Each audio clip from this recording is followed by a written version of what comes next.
All right. I am just waiting for people to come up in here.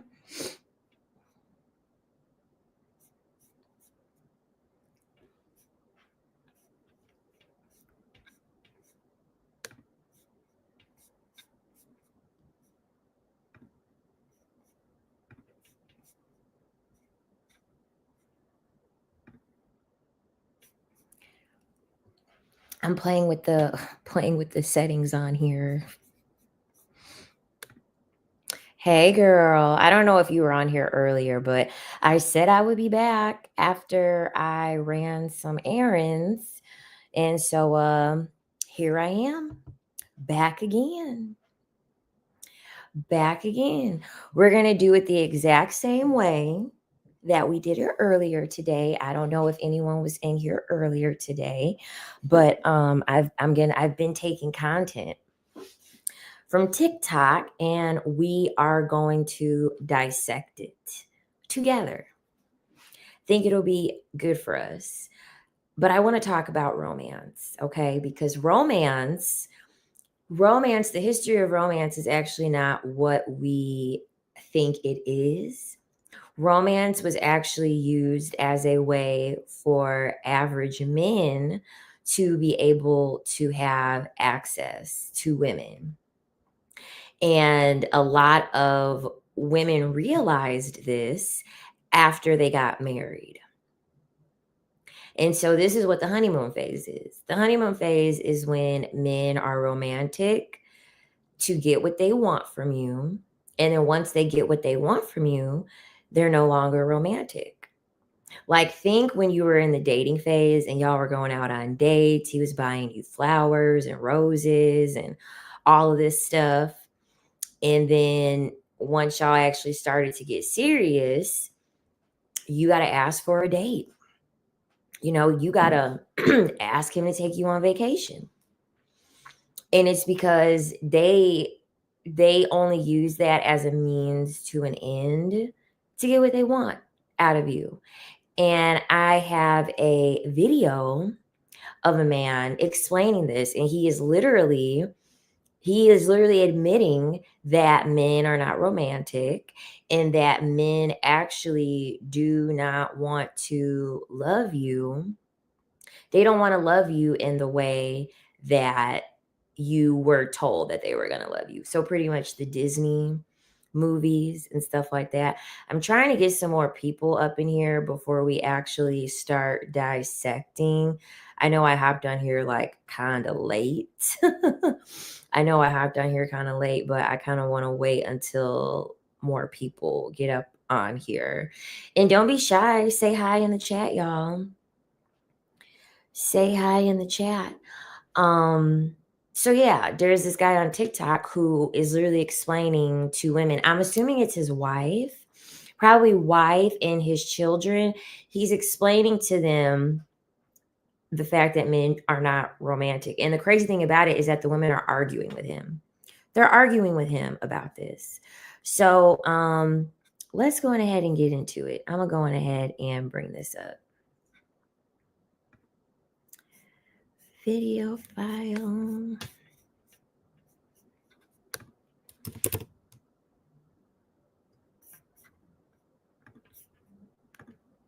What do you do to do that? In real life. I'm gonna ask y'all what I'm saying. Men don't keep a marriage romantic. Exactly. I'm gonna tell you the truth. Being real. I wasn't gonna sit here and play games with y'all. I'm gonna tell you the truth. Men do not. Because most men you can't speak for all men. Some men are very I'm gonna tell you. Most men. You hear that? Not all men. Not all men. And that's a woman saying that. That's a woman saying that. Not all men. You can't speak for all the men. And he dismissed her ass because he knows that this is majority men. He didn't even step in. He didn't even step in to agree with her because he knows what the fuck he's talking about. Only doing that for you to please you. Right.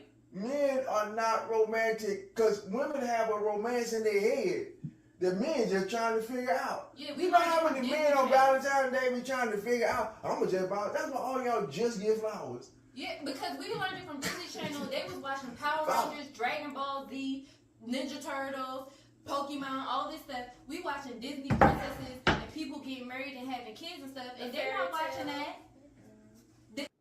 Smart. She's saying exactly what it is. Men and women are not socialized the same. We were watching Disney movies. We were watching Disney movies and fairy tales and watching all of this Disney stuff, all these different forms of love, quote unquote. And they were trying to condition us to look for this type of love. And boys were watching Dragon Ball Z and playing with Legos and, watching all of this stuff that was created for men, created for boys. They weren't watching anything regarding how they're going to court a woman or treat a woman or spoil a woman. So we have a lot of disconnect socially because we were not socially conditioned the same. And yes, affirmations journey, men are emotionally detached. The boys are not raised on So it's programming, you're saying. Right. But they can learn. They have the capacity to learn, I'm right? not teaching nobody's son how to be romantic. Bye. And let me just tell you something. Why would you want, there we go again with the control. Want to make a man be the way you want him to be. Right. Let the man love you the way he wants to love you. You'll be better off. I just feel like You don't want a I fake just man, feel like let the man be real. you need to. And so he's literally telling women, quit trying to change men, because that's a big reason. That's a big part of the reason why so many women are running amok over men and why they've extracted so much from you. Because at the end of the day, these men don't want to do what we want them to do. They just don't. They just don't want to do, they don't want to do the things that you want them to do. Because you wouldn't be having to ask a man to plan dates. You wouldn't be having to ask a man to get you flowers. You wouldn't be having to ask a man to do all of this stuff for you, because most of them don't want to do it. And they're only going to do it if they feel like they are getting something out of it. But how often do you hear of people that are married and they've been married for 30, 40 years and they're still going on dates, they're still getting courted, she's still getting flowers, they still have that aspect of romance. Most of these long-term relationships and long-term marriages, they no longer have an aspect of romance, because that's what men don't do. That men don't want to do that. And so he's really saying, what is the point of you trying to change a man? And we are telling y'all that this is not what we want to do. We don't want to partake in this. When you're loving somebody, you need to show it in those ways. Love is an expression too. Women express love, men show it. And they show it by how they sacrifice. It ain't got nothing to. Okay, so that's bullshit there, obviously. That's bullshit. Women sacrifice their own life by having a child, okay? And they literally sacrifice their life in two ways, because not only can a woman lose her life by childbirth, but the number one reason why a pregnant woman loses her life has nothing to do with the pregnancy. The number one reason why a woman loses her life while pregnant is due to homicide. That's the number one cause of death for a pregnant woman, is homicide. Because pregnant women are the most vulnerable. Men are lazy. Yeah, you said it. They're lazy and they don't work hard. So because men are so lazy, a lot of them think they're doing you a favor when they're being romantic. A lot of them think that they are doing you a favor by going to work and paying bills, because they don't want to do anything. It's like the lioness and the lion in the animal kingdom. The lioness does everything. She's the one hunting. She's the one taking care of the cubs. The lion does nothing. The lion literally just sits there and just has schmecks with the lioness. That's it. And then just defends his pride if there's another lion that tries to take over his family. But men are inherently lazy. So don't buy into this stuff, because they say this a lot with the red pill stuff. Men love so much harder than women. Men sacrifice so much for women. Men leave if men leave, they're 7 times more likely to leave when a woman has a terminal illness. You know what I mean? Men are not sacrificing anything. They think that they're sacrificing something because if they had it their way, they wouldn't do anything. If they had it their way, they would do fucking nothing. And so to them, it's this large, big sacrifice. But who's doing the cooking? Who's doing the cleaning? Who's doing the caretaking? And then they still want you to go to work and split 50-50 with them. And you still have to sleep with them. Yeah, I save all the live. So if you can't stay for the live, it'll be posted literally right after the live is done. So don't worry. I do also do not forget to like and subscribe to the channel. Subscriptions and likes are free. And also once this live is done, please leave a comment. Okay, please leave a comment. This is the chat, but please go back and like leave comments, please. I'm trying to like up the engagement more. So I really, really would appreciate it if subscribe, like, comment. It really helps boost me up in the algorithm so that way I can keep making more content for you all. But no, women are exceeding men. Women are exceeding men when it comes to sacrifice. So don't ever let a man try to gaslight you into trying to believe that they're making more sacrifices than you. All they're doing is going to work. That's all they're doing. That's it. Men think it's a sacrifice to go to work and pay for things. Do what y'all think. All that's extra. That's extra. And you want him to be a character? Trust me, he gonna be that. If he love, he gonna character for you. He gonna be that actor. But believe me, if you go to his job and talk to his boys that he work with, them dudes stand around. They don't know what to do. They just doing it to please the woman. Man, she want this. Man, I gotta do this for my wife. For my old lady. I gotta do it for my old lady. But let the man just be. If men would just, let me tell you something. If you're recording this, men, just do it like I do it. I got my wife and 3 grown behind daughters in my house. They always mad at me because I ain't stuck in their little doggone feelings and emotions. They get mad with me. I don't care. Because I know one thing for sure. Feelings change all the time. Are you saying men don't have feelings and they don't get into their feelings? I'm trying to tell you, men for the most part don't, I won't say they don't have feelings, but they don't react off of feelings. So what he's saying is that men are emotionally detached. They're detached. Girl, I don't know whose granddaddy this is, but he's spilling the tea. He is. He's spilling the tea. He said a lot there. He did. He said a lot there. He said that men will play a character. And that's what they're doing when they're romanticizing you. It's a character. And this is why you can't tell men when they ask you what you're looking for, you cannot tell them what you're looking for. At least you can't. You just have to be very vague because you're giving them the secret on what character they need to be in order to impress you. So he literally said that. And I agree. Men sure have feelings when their egos are threatened. Yes, exactly. They only have feelings when it comes to their manhood. But when it comes to women, men do not have feelings. Men don't have feelings for women. They don't. Men see women as tools, and men will use whatever is needed in order to use you as whatever tool they see you useful of. So whether it be you being a wife, which is pretty much being a slave because they want you to cook and clean and sleep with them and, nurse their ego and, do all of these things for them. Or they just and then they also want to sleep with you too. And then they'll just have women in the meantime that they just want to sleep with. Yeah, exactly. Wife appliance. And both genders don't need to, at the end of the day, you should only share your feelings with a therapist or people that you could trust. I would never share feelings with a man that I am like intimate with and that I am actually with. You can go see a therapist. You can talk to your homegirls. But if you express your feelings to a man, they're going to do one of two things. Actually, they're going to do one of three things. They're going to dismiss your feelings. They are going to use your feelings against you.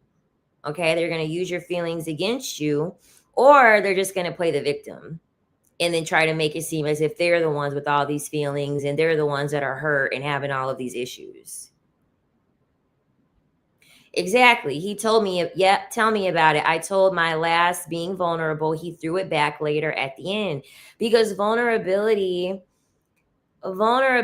is something that women are taught that we should have, and you should be vulnerable, but we can't be vulnerable with everybody, and especially not men. I can't tell you how many women are insecure and they have all of these insecurities, or their insecurities are now heightened because they expressed their feeling about something with a man.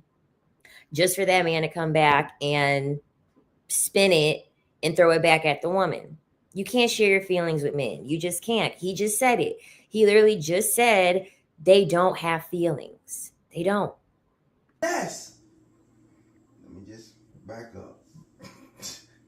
If he's never saw how a man deal with his feelings and his emotions, he's gonna react to how he's seen it. So if all he saw is a woman raising him with feelings and emotions, and he's never had the opportunity to be around a man for just long enough to just see how he should be, trust me, he's gonna act from his feelings and emotions.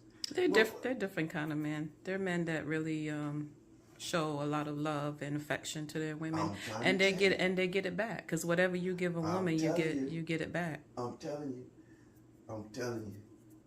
Then if that's the case, women should show more affection if that's what they want. You should show more. Instead of trying to put it in your head that I want affection, I want romance. You be romantic. You go put some rose petals in your bath water and tell them to come and get in there with you. You go do all the stuff that you think romantic that you see on the movies and the TV. You go do all that. I just feel like the way love is shown, you know how God be blessing us and stuff to show us that he loves us. It's like, you know, when you're in a marriage. Wait. Let her finish. When you're in a marriage and you're a husband and a man and you want to show that love, how God is showing you and blessing you, I feel like you should, you know, reciprocate that same love to your wife, you know. It doesn't have to be always sacrifice. It can be, you know, giving stuff and taking her out to eat just to keep the fire in the relationship. So it's not just, you know, arguments and this, that, and the third, you know, all the time. Well, I tell you this. A man show romance. You look at the house you live in. I'm not going to talk about it too much. Okay. All right. So he is pretty much saying that the sacrifice that he is making is for your survival. That's pretty much what he's saying. And this is how the toxic parent mindset is. You guys ever remember, or some of you all, I don't know if everyone's had this experience, but when your parents always reminded you about having a roof over your head and food to eat and clothes to wear and stuff like that, men want you to be happy with allowing them to let you survive. So pretty much they're treating you like a child. When in reality, that's your job. That was your parents' job, right? Because you didn't ask to be here. I didn't ask to be here. You chose to have me, and you chose to have me knowing that your main job, it's not even a job, it's a requirement. Because if you don't take care of a child, you're going to go get reported to CPS and your child's going to get taken away and you may serve prison time. So technically, it's the law to take care of your children. It is technically, so if you're going to give that same, and this is the thing about it, it's really no law that's going to protect a woman that is married to a man that has this mindset. See, a parent can get CPS called on. But a man that's providing for you and decides that he doesn't want to provide for you anymore, nothing can happen to him. Nothing can happen to him. And this is why if women are going to be dealing with men that are providers, you need to have your own money and you need not live with him. He can provide, he can pay, he can send you money through your phone. You ain't got to live with no man in order for him to provide for you, because they are looking at that as sacrifice, because they really don't want to do it. They really don't want to do that. And he literally just admitted that. You should be happy. You have a roof over your head. If I wasn't here, you wouldn't have a roof over your head. So you should be clapping and happy that someone's keeping you alive like you're a goddamn little child, is pretty much what he's saying.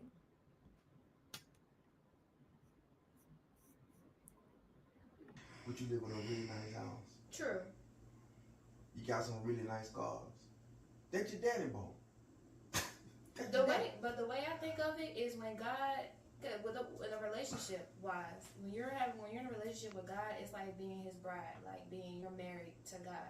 So when God is blessing you, when God is doing these things for you, that's His way of showing how much He loves you. And I feel like you should be doing that in a marriage between, you and your wife. It should be the same way your relationship is with God. I hear you.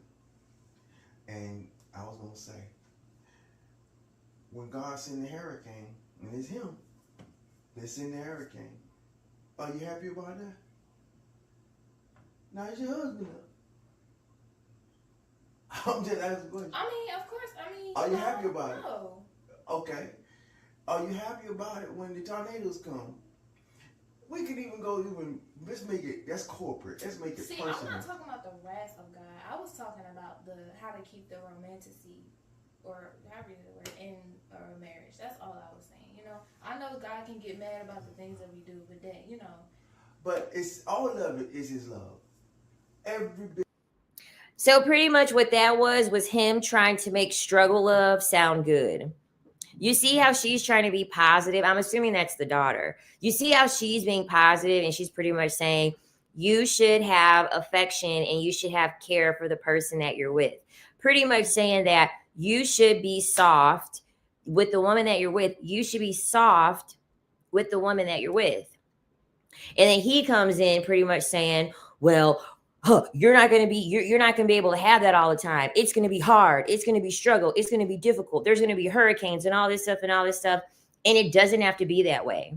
Men are obsessed with making shit harder because they have been conditioned to see you as Superwoman. And so they think that naturally you are okay with all of this struggle of, and that this is okay. And a lot of women have been conditioned to normalize this.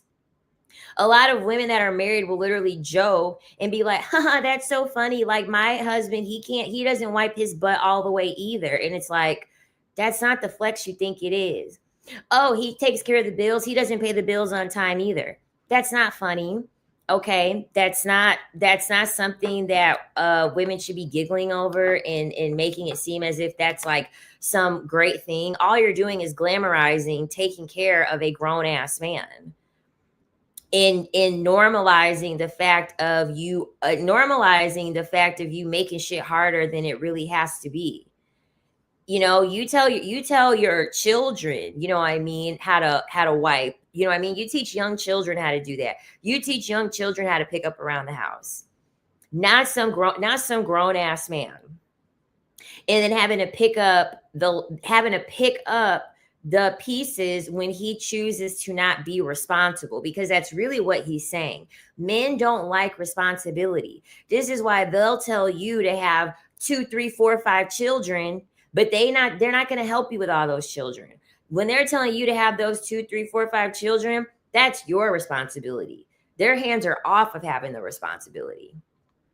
And it's not until women are romanticized and it's after the honeymoon phase is done that they realize this. They're 3 children in and they realize that they have to do all the work. He gets to go out and hang out with his homeboys and watch the game and do this and do that and have all his hobbies. It's as if his life never changed after getting married. And that's how men want it to be. They want to be married with no responsibility. They want to have children with no responsibility because they feel as though what they're doing is enough already. Men are drama queens and so toxic to make their life exciting all the time. Exactly. Men are thrill seekers. Their brain, the parts of their brain literally make them 14 times more likely to go to prison. Because men are they're more willing to have risky behavior. And these are the men that y'all are married to or that y'all want so bad. And it's like, why do you want to be with someone who doesn't want responsibility and who statistically is irresponsible? 75% of crimes are committed by men. Of it is his love. And so what you're saying, because you look at what God is doing for you as romantic. That's how you look at it. Why not look at what the man do for you as romantic? Because he loves you. It's the same thing. God ain't bringing a bouquet of flowers to you. You know what I'm saying? You get a His book. bouquet of flowers is blessing you with the things that you've been praying for months. Those are his bouquet of flowers for you. Let me Of tell course, you, he's not gonna give you a bouquet. I need to really expound on that. Look outside. Those are your bouquet of flowers right there. There you go. Amen. And that's for everybody, for the man and the woman. You understand what I'm saying? So it ain't just that he picks that. It's for everybody. And so. If the man got dominion, then your bouquet of flowers is outside. Bring me my flowers. What's she talking about? She said the man have dominion, then the bouquet of flowers is outside. Go pick the daggone flowers and bring them to me. That's what she's saying. I think that people have inside of them to do what they want to do, to who they want to do it to, whenever they feel like doing it. It all depends on opportunity, circumstance, who the person is, how you feel about the person. All of that is involved. I don't think nobody, yes, thank you. I don't think nobody is black and white. Everybody has areas that, you know. And I won't disagree that men will buy flowers, men will do the chocolate thing, they will do the things like that. And I don't disagree with that. I do believe that it is, and what I'm going to say, it's just not something that we dwell on. I'll say that. It's not something that a man is sitting around dreaming about. Oh, I'm going to take my wife 1,000 roses today. And so he's literally saying that men are not trying to prioritize. Men are not trying to prioritize en masse. Okay, not all of them, but most of them are not trying to prioritize your happiness. They're not at all. He literally is saying that, okay, well, God created the sky and the earth and the clouds and everything else, and you should just be happy with that. You should be happy with the bare minimum. And men show this time and time again with their actions. They want you to be happy with the bare minimum. And this is why, if you're going to continue to deal with men, the first sign of below bare minimum behavior, you got to walk away. You got to walk away. The reason why men are so comfortable with this effort of below bare minimum is because there's too many male-centered women out there. Too many women are obsessed with just having a man just to say that she's got a man, and the man isn't doing anything for her. Exactly. You should be happy I'm even here is really what they want to say. Can y'all believe that today a man had the audacity to say that I should be appreciative of the fact that he wants to sleep with me? I literally had a man tell me that today, that I should be appreciative of the fact that he wants to sleep with me. It's the God complex. It's the fact that they've been with women who make them feel like they're the prize.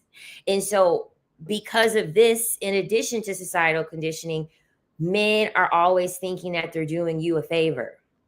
And that this is also why you cannot give men credit for choosing to stay in a relationship, or give them kudos for choosing to stay in a relationship, because men think that they're doing you a favor by staying. So even if they cheat, even if they disrespect you, even if they are not living up to the expectation that they said that they were going to uphold,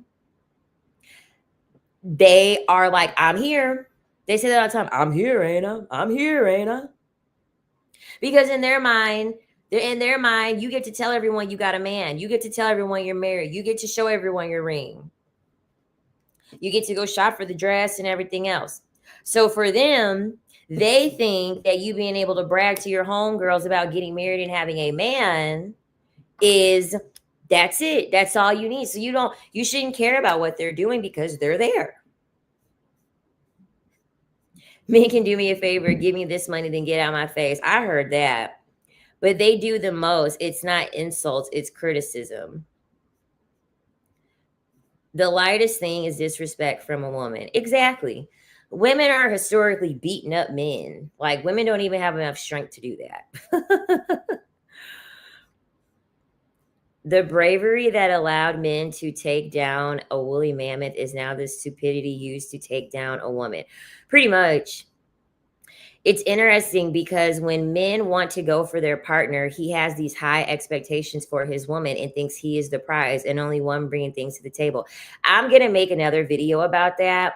We're going to talk about how actually men are the real gold diggers and how they have gaslit women into believing that they're the gold diggers, when in reality, the gold that men are digging for just isn't tangible. That's it. It's just not tangible. But they are indeed gold diggers.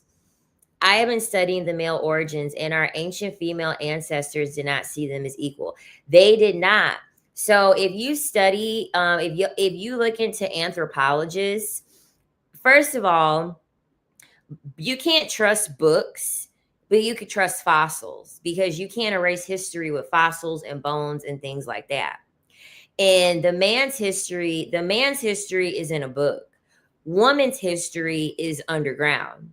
And a lot of anthropologists find remnants of women that are much, much, much, much, much older than men.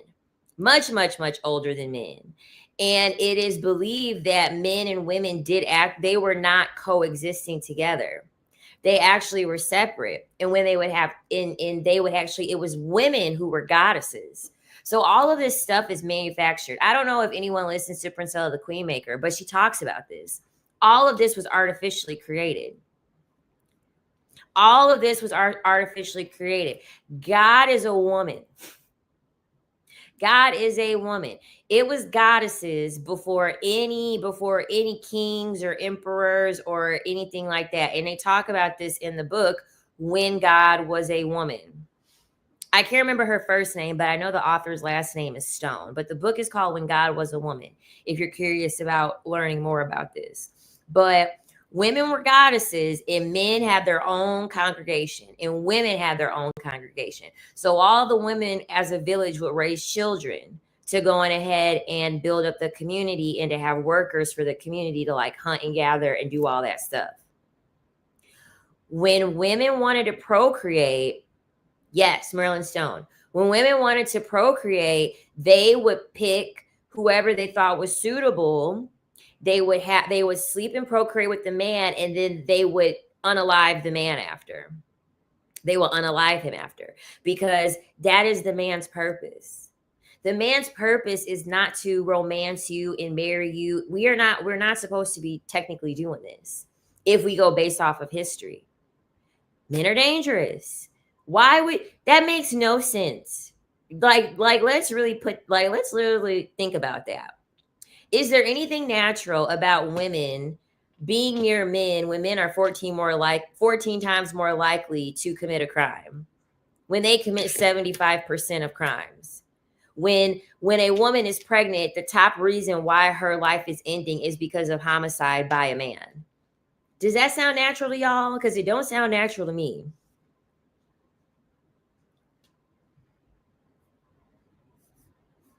But yeah. That was the whole purpose of a man.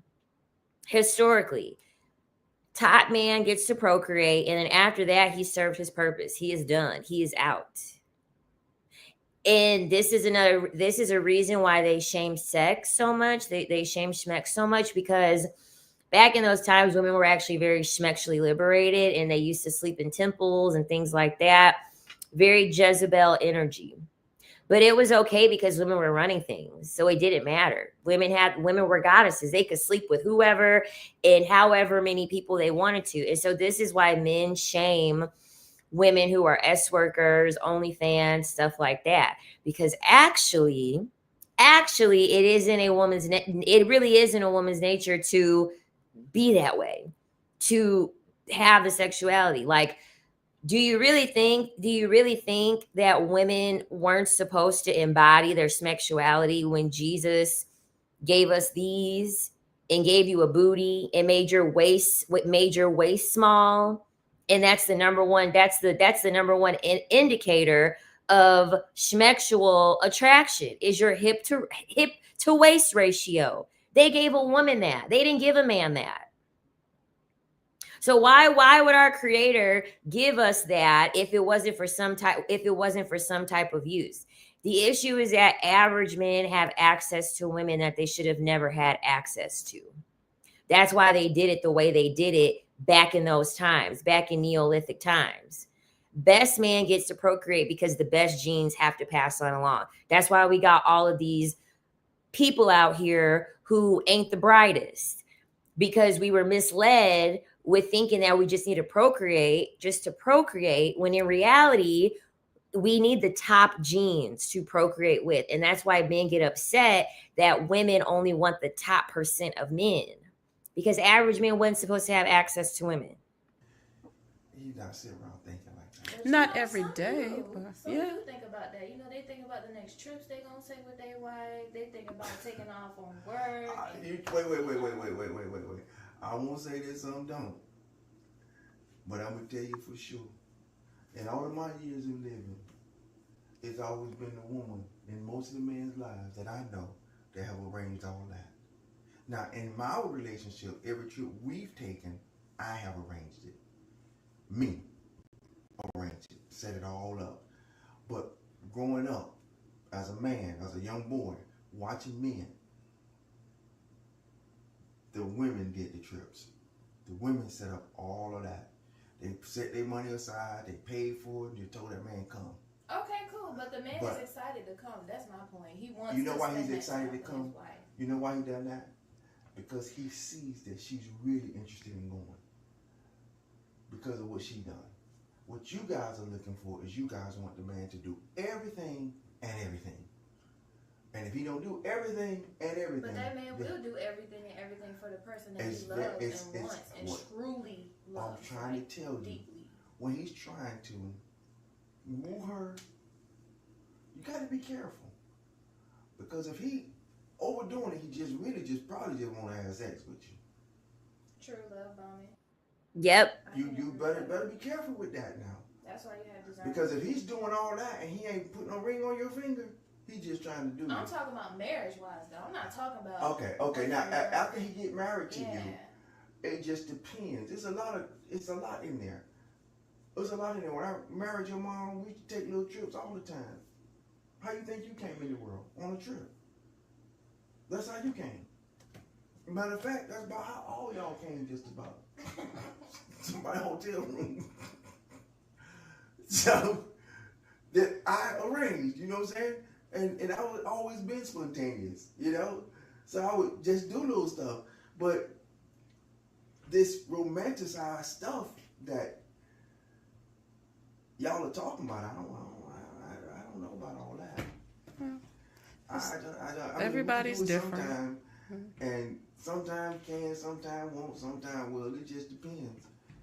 And again, I say you can't try to control the man. Let the man be the man, and let the man love you. You'll be loved right. You'll be loved correctly. If you're trying to make him love you a certain way, you're gonna be disappointed all the time. But if you want to be loved for real, don't try to train a man to love you. Let him love you, because he knows how to love. We definitely know how to love. That's just not the way you want us to love you. Okay. So Yeah, that's pretty much how, imagine having a red pill daddy, the disappointment. Yeah, I know, right? But the thing about it is that this is actually how a large majority of men actually think. This is how most men think. That's why I showed the video, because this is how most men think. Women today have the most freedom in history. Us as men are not up against anything but your thank you. That dad is 100% right. This is the thing. He's telling the truth. He's telling the truth. He even said he's seen women plan the trips. Most of the time, if women want to go on a trip, a woman's going to have to plan it, because women are just way, way, way better planners than men. Men don't really know how to plan anything. But a lot of women, yeah, marriage is a losing game for women. It is. They're going to do the romance thing. They're going to do the romance thing until they can get what they want. And then once they get what they want, that's it. That's it. You're trapped. Marriage is a trap. That's why they call it the honeymoon phase. At the very, very beginning, it's all great. He's doing what he needs to do. And then once you get married, that's it. You're going to have kids. You're going to get a house. You're going to have kids. You're going to have to go 50-50. You're going to have to cook, clean, do laundry, take care of the children. And you're going to have to go to work. And you're going to have to sleep with him. And deal with whatever lack of validation. You have to make him feel like a man. You have to stroke his ego. And then if you don't do all of those things, and even if you do all of those things, he will still most likely find someone else to sleep with. He will still hang out with someone because you're working too much. You're giving the children too much attention. So it's like, why even sign up for that? Marriage is no longer the flex that it used to be, because all of this honesty coming forward. Women today have the most freedom in history. Us as men are not up against anything but your freedom. Exactly.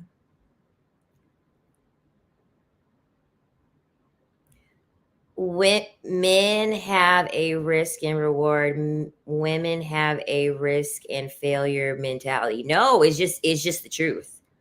It's just the truth. It's just the truth. Men also have too much freedom. Men have too much freedom to other women. OnlyFans, corn. Men have too much freedom for multiple distractions. Corn, Instagram models, OnlyFans. Then you also have to factor in the women that are at work. Men have too much freedom, and men need multiple sources of validation, because men are not self-validated. You're never going to be able to fill up a man. Never. Men are bottomless pits. They always need validation. They always need attention. Even when they're born, ask a mother who's had a daughter and a son. I always ask this. The son needs way more attention than the daughters, because men are not inherently independent. Women are inherently and naturally independent. And yes, they have office affairs on the side. Any woman who thinks that her husband or boyfriend is not cheating, I'm sorry, wake up, girl. Because y'all be forgetting that these men can rub one out in 5 minutes. So what makes you think that he can't do something in 2 minutes at work? All these men need is 2 fucking minutes and a back alley. That's how dirty these men are. That's how desperate these men are. Y'all got too many women have it in their head that it's all this stuff that goes into cheating. It don't take nothing. All a man needs is a little bit of extra attention, and the woman that's giving him attention, that he's gonna pursue that. And I agree. The looks, the men don't have any looks at all. A lot of the men are getting less and less and less attractive. Yes, a lot of these wives are beards. A lot of men like to make the argument that women benefit from marriage, and this is because average men keep projecting the lives of millionaires and men with status onto them. So when they saw that Jeff Bezos had to pay all this money to his ex-wife, they're thinking that we can come after his little $60,000 annual check. Baby, ain't nobody going after your annual salary of $65,000. Okay? Ain't nobody worried about getting paid out a little $5,000. These men think that they Jeff Bezos in their head. So that's why they think that I'm not getting married. I don't want some woman to take half of my stuff. Statistics show that women actually are the ones that lose financially when it comes to a divorce, not men.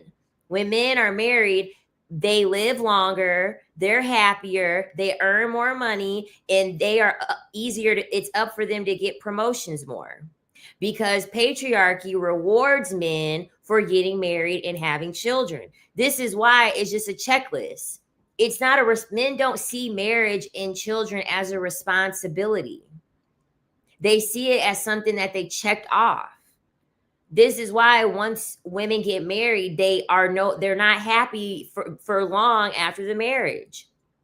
And if they are happy, it's just a tolerable level of happiness. Yes, women are outdoing themselves in the looks department, literally risking their lives while men look like potatoes. Exactly. Women risk their lives getting BBLs. Women spend a crazy amount of money looking good. And these men aren't doing a fraction of what is needed for them to look like somebody. No, and it doesn't sound crazy. Women have to be protectors because women are the ones that are bearing children. Women innately are protectors because they're the ones having a children. Your blood to placenta exchange with the child does not stop after you give birth. That's why they call it a mother's intuition. You're always going to be linked to your child. That means that you're a protector. Yeah, men reward men for getting married with kids because easier to control. Exactly. Men are always thinking she's never going to leave. She's never going to leave, because in their head, they're like, okay, why is she going to leave me if we have children? She's willing to break up the family. And this is the reason why they're always throwing it at women who have filed for divorce. She's breaking up the family. She's breaking up the family. No. Do you know how much of a monster you had to be for a woman to choose to break up her family? They make it seem as if women are just like, oh my God, I'm begging to break up my family. No, women had to endure a lot in order to decide that she wanted to break up the family. But they don't see it that way because men aren't doing all of what's required to keep the family together in the first place. The woman is doing that. So they don't realize this. They don't realize this because that's what they would do. They would just break up a family for any old reason. Women are graduating college more than men, which tells me they're earning just as much. Yes, and this is the reason why, ladies, you got to get your education, because that's what they're going to come for next. They're going to come for women getting an education, because if women keep getting an education and men aren't getting an education, that means that it's going to be more women in power. Women are going to be able to have powerful positions. And in the next 5 years, get this, in the next 5 years, the generation of wealth, how much wealth is generated globally, will be 50% by women in 5 years. This is the reason why the men are freaking out. Men are freaking out because women are getting more homes and getting more educated, because times are changing. It's going to be women who are CEOs, CFOs. Women are going to be the bosses, and men don't want that.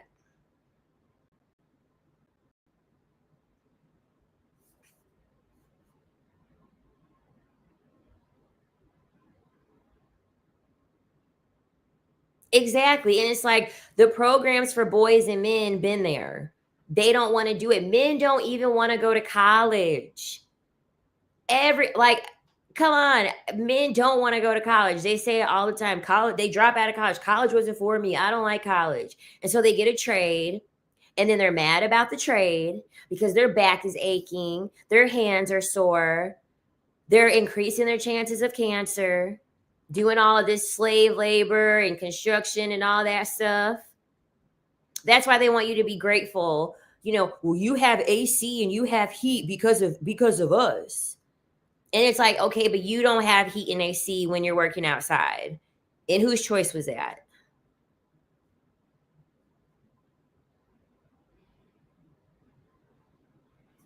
Men want to continue to oppress women until the end of times. It's sick. Yes. You only oppress things that are more powerful than you. You don't oppress anything that is beneath you. That's how you know that men see women as a threat, because men understand that women are the superior gender. You don't oppress anything underneath you. How are you going to trip over something behind you? In Australia, they have affirmative action targeted towards men because so few men want to go to university. Exactly. Yep, they will only do something if the reward is linked to a woman. Yep. That's the reason why they don't want to buy houses alone. I talked about it on my live I did earlier today. They're only going to buy a house if they're with a woman. They're only going to go after their dreams and aspirations if a woman could be there. That's the reason why they want women. They keep begging women, we want someone to build with. We need someone to build with. I thought you were so big and strong and masculine and you built the world and you just did all of this stuff. You built the world and you can't build yourself up to become a millionaire. You don't know how to do that. But if you knew how to build a house, you would be building 6 houses and then selling them all. You would be building 6 houses and then becoming a property manager or create your own management system of all the houses that you build. So no, you're not masculine.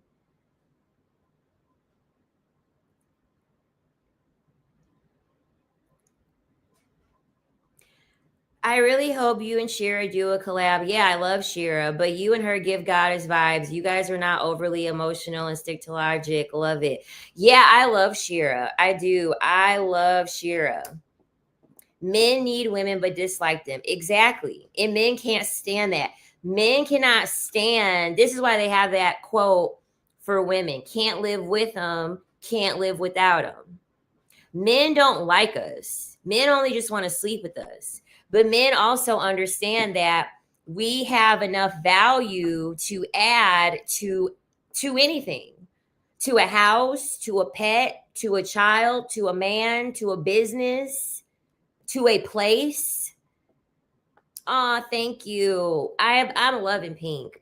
I'm loving pink lately. What about the simps? The thing about simps is that simps are self-aware. And that's what average men who don't have any self-awareness, that's why they don't like simps. Because the thing about simps is that simps are so self-aware that simps know that they're fat, they're ugly, they're unattractive, and they don't get validation or attention from women. So simps understand the predicament that they're in, and simps understand that in order for them to have access to this beautiful woman, they have to pay. Because simps understand that beauty is currency.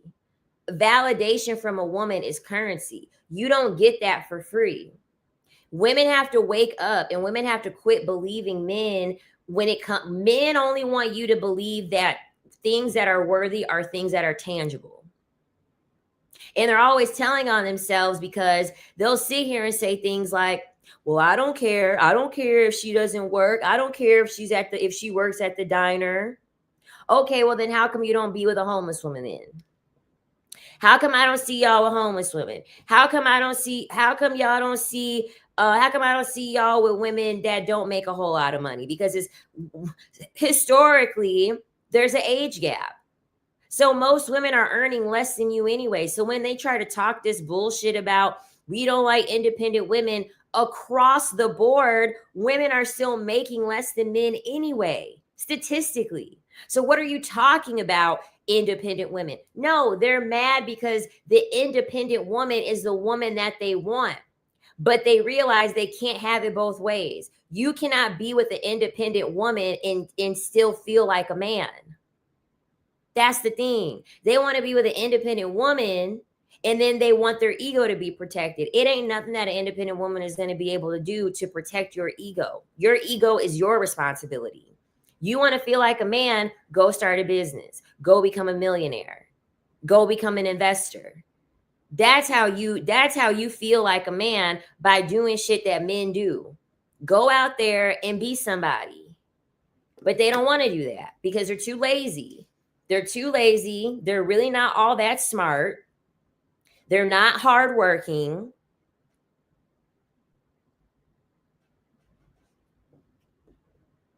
Simps actually like women. How refreshing. Exactly. So I find it so funny when I made my video about what stripping taught me about men. It's even on TikTok when I made a video regarding that. It's the men you date. It's the men you deal with. And the thing about it is that you cannot speak from something that you have not experienced. So at the end of the day, can't nobody that ain't worked in the strip club tell me about what my experience was at the strip club. Because let me tell you, the clientele at the strip club of the places I worked, the men were great. The men were generous. A lot of people think in their head that the strip club is sleazy and just dirt bags go there. No, they don't. There was a really wealthy man that I dealt with. Very attractive too. Very attractive. He was one of my regular customers. Italian, probably in his mid 40s, very attractive, very, very wealthy. And I remember I had asked him, I said, why aren't you married? Like someone like you, why aren't you married? You're successful, you're handsome. Why aren't you married? And you want to know what he told me? He said, I'm busy. I have things to do. I have money to make, and I don't have time to waste. When I come here, I can select the woman that I want to select. I can pay that woman, and I could get what I want. And then I can go back to handling business.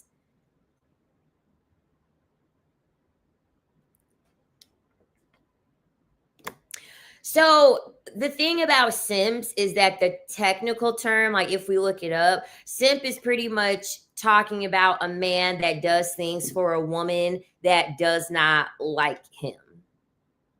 So pretty much, instead of the difference between a simp and just a man that's a non-simp, the non-simp is just an actor. He's an actor. So he has to put on a role in order for you to like him. The man that's a simp, he don't need to play no role because he's paying you money. Because like that customer said that I just told you about, men that have money don't got time to do all of that and play these characters and manipulate women. They ain't got time for all of that. That's child's play to them. They gonna give you the money to get what they want, and they gonna go about their day. Average men don't do that. Average men are too broke to afford the woman that they want. So they have to and the man even said it in this video. He literally said it. Men will put on a character for you. Nick Cannon has admitted this. He said, I'll put on whatever mask I need to be with a woman. That's the difference between a simp and a non-simp. One is an actor and one is not. And so pretty much any man who is going against simps, they're upset. They're upset because simps are going against the code. What do you mean you're not going to manipulate women into believing that you have money when you really don't? What do you mean you're not going to manipulate women into believing that you're a faithful, good man and you're really not? You're going against the code. You're going against the code. They want the same thing the simps do for free. Yeah, I had fun working at the club until like the last year, because those girls were doing too much, and those girls were selling themselves, and they were selling themselves cheap at that. Like, I can't compete with some $2 hoe. So I just left the club. I was like, I'm not competing with $2 hoes. Just forget about it. Just forget about it. They want 50-50 with an independent woman they can control. Exactly. They want it all. They want a submissive provider. They want a submissive provider. Don't make no sense. Like, you want me to go 50-50 and you want to boss me around? Are you kidding me?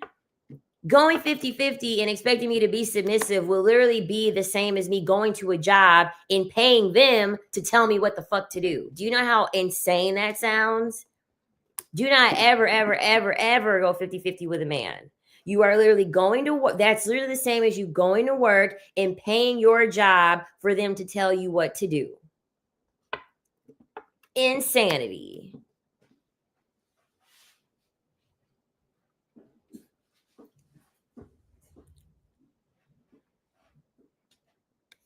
Let the men that want to give you money and provide for you, and you know, they actually worship you. They actually worship women, and do that. Because there are men out here who they're willing to worship women and do that. Then they get bored with the submissive 50-50 chick and eventually feel emasculated. Males are confused. The reason why males are confused is because men don't have a core identity. Men's identity is painted by the patriarchy. And men are not taught how to self-identify with themselves internally.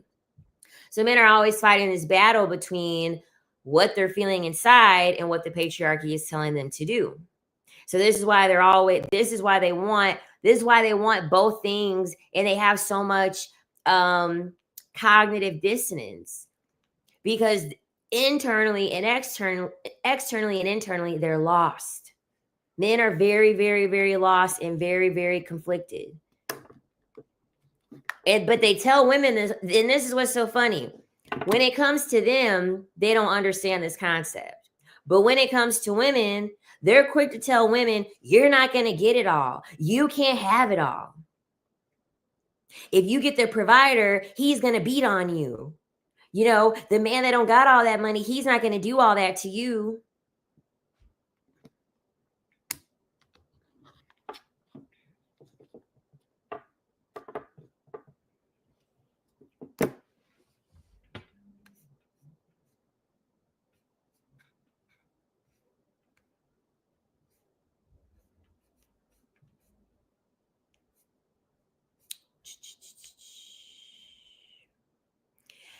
I keep telling males to go MGTOW and they still complain about women. The MGTOW movement, girl, I don't even know when it started and ended. Because the men sure were saying, oh, we're just gonna go our own way. We're not gonna deal with women anymore. Forget about the women. And here they are, still mad, still bothered, because they're obsessed with us. Men are obsessed with us. They want to be us and they want to be with us. This is also a large reason why a lot of men don't like the trans community either, because if you look statistically, most of the men don't even want to be men, because most of the transitioning is from male to female. Most of the transitionings are happening from men to become women. So men don't even want to be men. They are literally obsessed with us. They complain about our hair and our nails and our makeup because they want to wear it.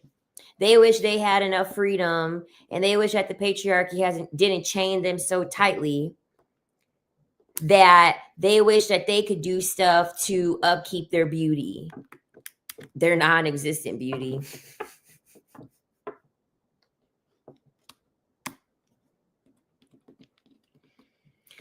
Sims at the club. Yes, young, attractive as well. Loved working in NYC, time efficiency.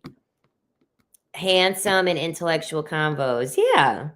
The club was fun. Like, the club actually had some of the best pool of men I've ever dealt with in my whole entire life. I met really nice and respectful men at the club. And this is what's so funny too.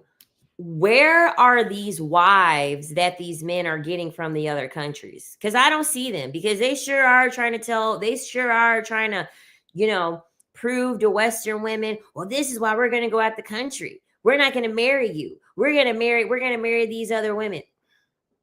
So what you think gonna happen when you bring that woman from another country over here? When she's there, when she sees us with our Louis Vuitton bags, pushing our nice cars, what you think she gonna do when she gets over here? I'm not even seeing the marriages happening. These men are so desperate for some kitty cat, they're willing to risk their lives to go to a different country, because that's really what they're talking about. That's really why they're going out the country.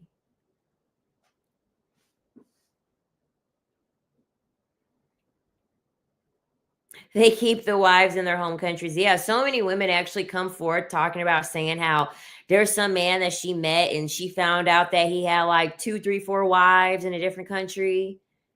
He had about 4 kids, like 2 kids with each wife in a whole nother country. Like the men these men will go to great lengths to be able to have multiple women, to manipulate, to get all this validation. Child, these men is crazy. If it's no other questions, I'm probably going to wrap this up. Did you guys like this? I like this when I really do like this when I break these videos and stuff down. I'm only doing 1 video for now. Once I get some more content, I'll do like 2 videos in a live. So that way it can be more engaging. Please, if you're new here, please don't forget to subscribe and like and leave a comment once this is posted. I really, really appreciate it.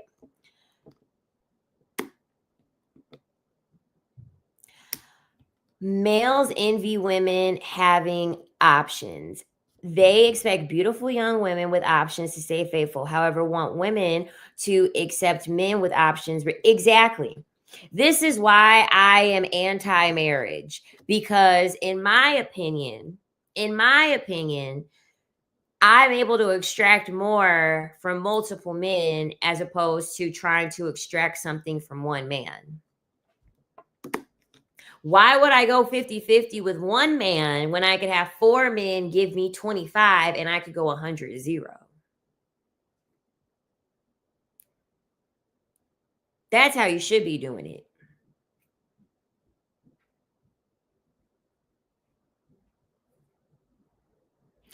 Thank you. I appreciate you all. Hey. Weirdos, you don't want to be used domestically, so you spend money to go out the country to be used internationally. Exactly. That's why these dum-dums is out there getting robbed. They out there getting robbed. They don't realize that all women want the same thing. We want resources. Duh. And you're gonna go to poor countries where they need resources the most. Stupid. That's how you know they don't think. That's how you know they're not all that bright.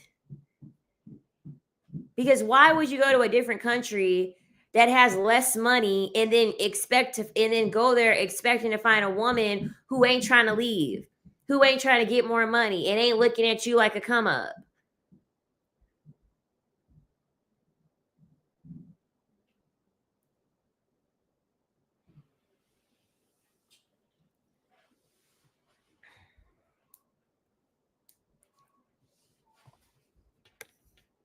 To all the people that are new in the live, don't forget to like the live, and also don't forget to subscribe.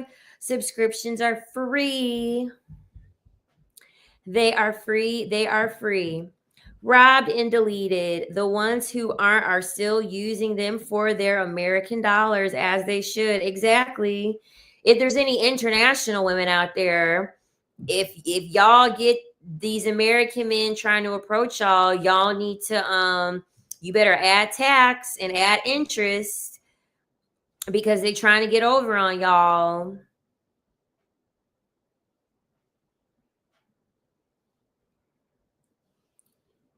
Trying to get over on y'all. Marriage is not about happiness, of course. And what dum-dum is going to do something knowing that it's not going to make them happy? Like, I'm sorry that I'm sorry. No offense to any women who are married or men who are married that might be in this chat, but y'all don't be selling marriage too well when y'all are saying that marriage ain't for happiness. Why would I willingly choose to do something and it's not going to make me happy? All you're doing is just glamorizing a crappy life.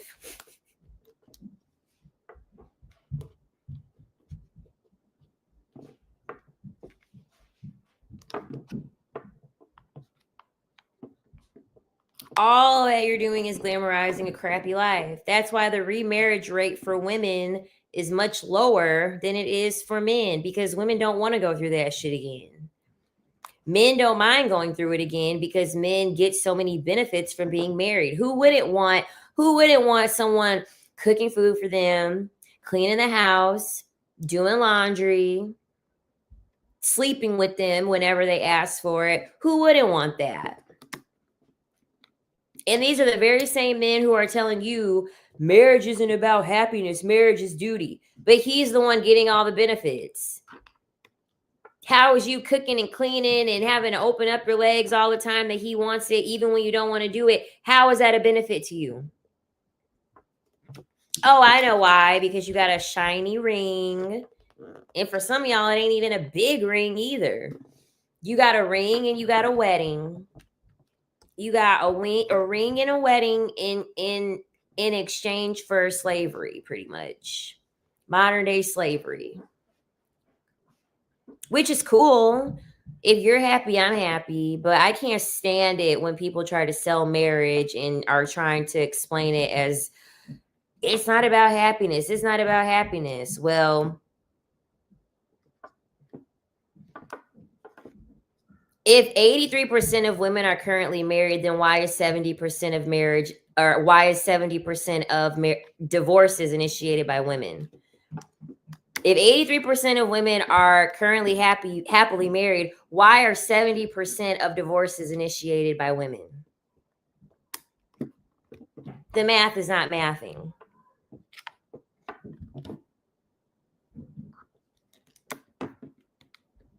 The data shows women don't like being married to y'all, because if they liked being married, why the fuck would they leave?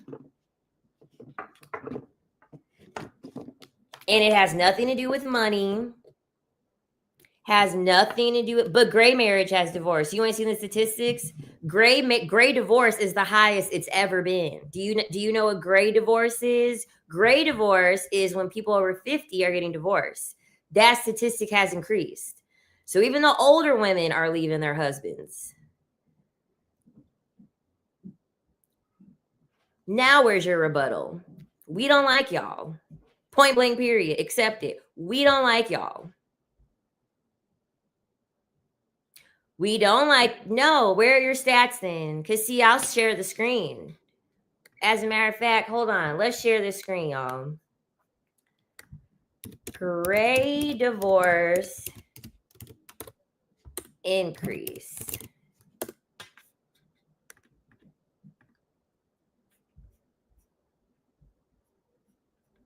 All right, perfect. Let me make this big. Am I muted still? Oh, okay. But you're not a woman, I'm assuming. It looks like this is a man. This looks like you're a man. And if you're a woman, I don't know why you're trying to argue with me about your marriage being happy or not. That's kind of weird. Okay, remove from studio. Share screen. Select tab to share. All right, so let's look. Gray divorce increase. The divorce rate for adults over 50, also known as gray divorce, has been increasing for more than 30 years. From 1990 to 2010, the divorce rate for people over 50 doubled from 5 to 10 divorces per 1,000. Look at this. For 2022, the divorce rate for people 65 and older increased to 15%. The older people ain't staying married, child. The older people are not staying married, child. And let's go a step further. Let's say gray divorce initiation. Oh, great. Look at y'all. Look at that. It came right up. It was the first search. Gray divorce initiated by women. Ha! Look at this. Look at this. More than 60% of gray divorces are initiated by women. And this was in 2015. Fuck out of here.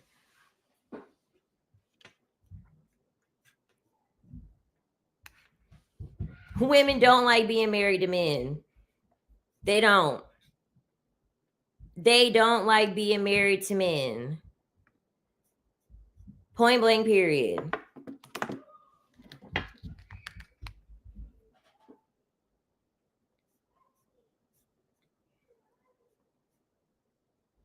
Marriage is down, birth rates are down. We are through with you, ninjas. Not just us. Women, period, are done. Exactly. Men need to accept the fact that women ain't feeling them no more. Women ain't feeling men no more. The jig is up. The jig is up. So you better find a big old bottle of lotion in your favorite video and get used to it. And you better get your fifth of vodka stocked up.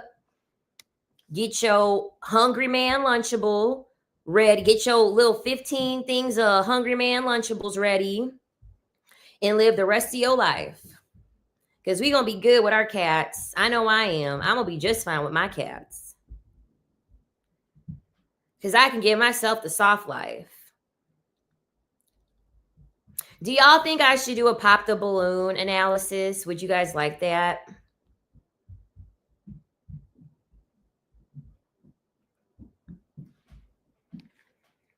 Because I don't really watch Pop the Balloon, but I know it's like very, very popular.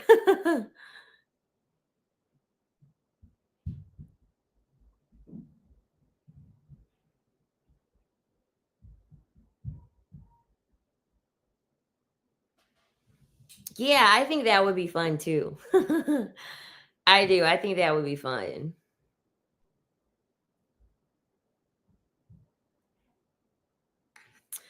Oh my God, where are my moderators at? Do I have any moderators? Oh, I could just do it myself. Perfect.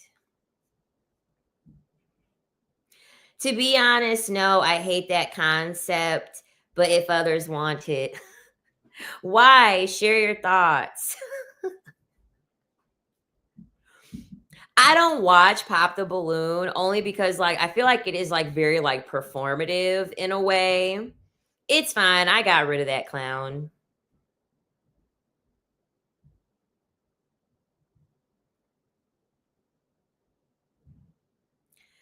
I did. I got rid of that clown. He couldn't even argue. He couldn't even argue back with me. He wanted to be right so bad. It's like, bro, the statistics show that women are leaving y'all at all ages.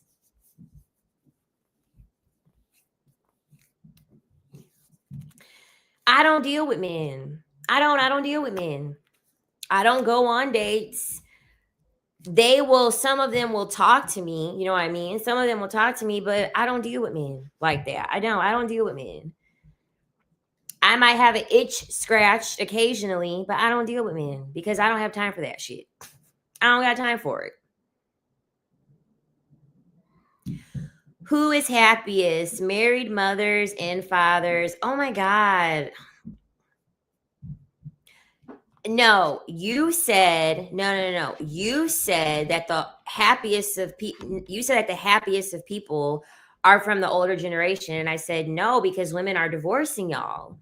If women were happy, 70% of divorces wouldn't be initiated by women. Like, get over it. Do men treat you special because you are so beautiful? This is what's crazy. A lot of people think because I make this content, I've had these horrible experiences with men. I'm just so bitter. I just can't stand men. I've actually had majorly favorable men in my life, including my father. I haven't had an issue with men courting me or respecting me or overall giving me the things that I want. However, the biggest disconnect with men is the emotional intelligence. Because despite everything that they do, I still feel as though I'm dealing with a fucking toddler. And I don't have the patience for that. And so with me not having the patience for that, and also I decided to quit dating once I hit 6 figures. Because once I hit 6 figures, dating was extremely hard. It was extremely hard. Because a lot of men are intimidated.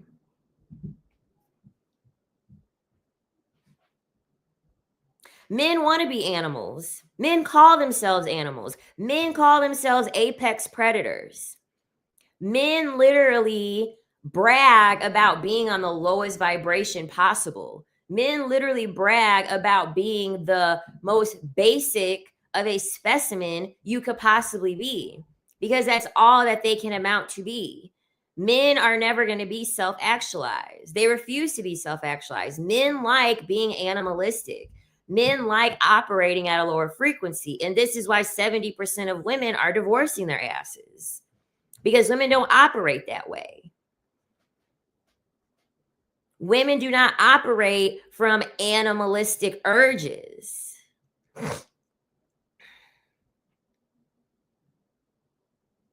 Exactly. The way most women were conditioned and socialized to see them as humans is scary. Decentering men means decentering the world they created, the Matrix. Exactly. You cannot buy any of the bullshit they are selling you.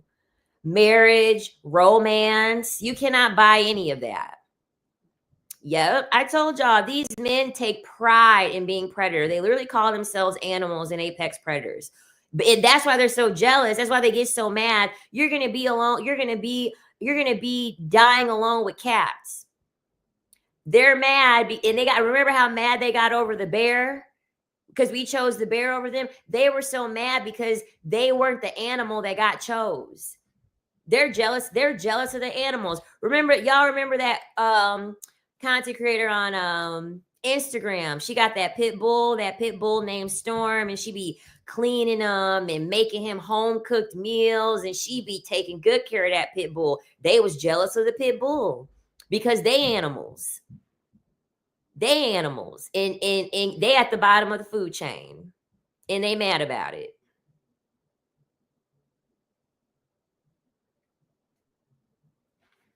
Imagine a cat being chosen over you. Imagine a bear being chosen over you. I'd be mad too.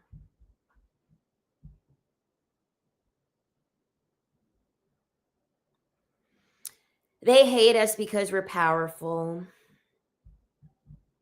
They do. They hate us because we're powerful and we have value. We have inherent value.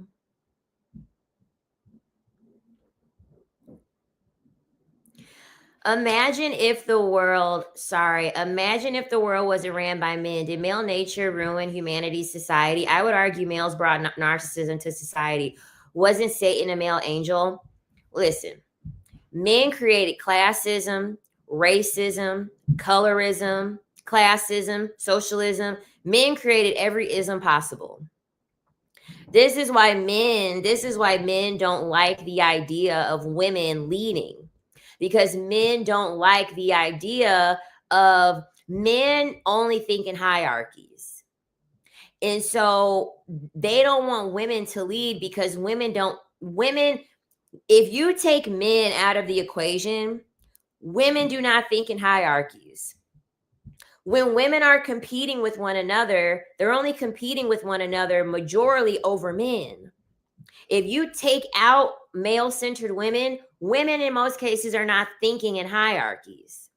If women ruled the world, listen, men are so greedy, they created capitalism.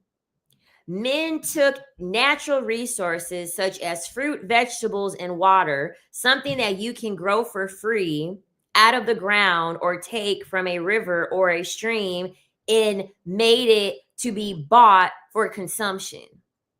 And these are the same men that want you to be grateful that you have these things that you have to work to pay for.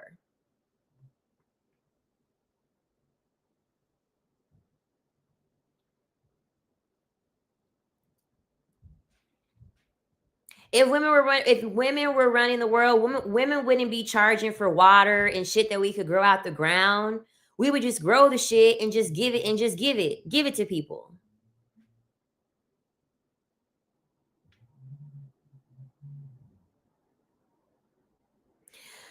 Since we live in a material world, it's their world now. I don't even think we can get it back or try to obtain it. How? Get into positions of power. Get into, y'all ignore this XY in the chat. Don't respond to him. Don't talk to him. This is the only time I acknowledge him. Ignore him.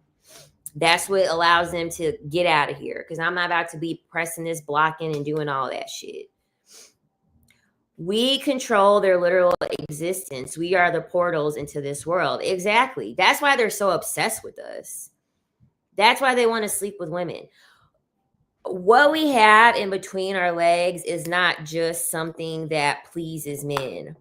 Men they sleep because they lose a lot of energy in the act, but on a spiritual level, men are extracting a lot more from women. Men are literally gold diggers. What do you think they're doing when they're sleeping with you? What's in between your legs is gold, and they're digging it.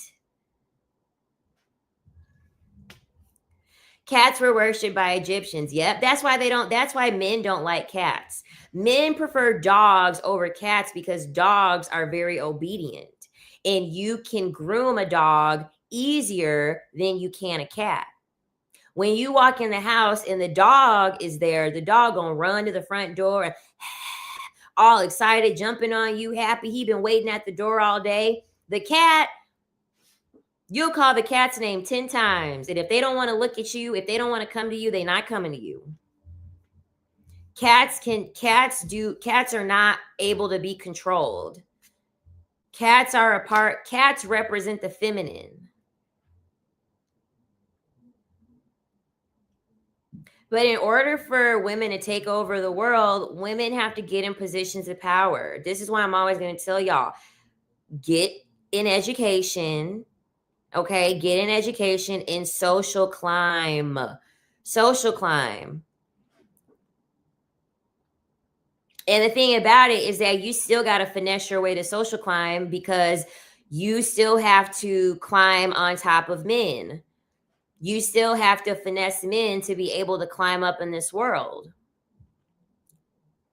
because men run everything.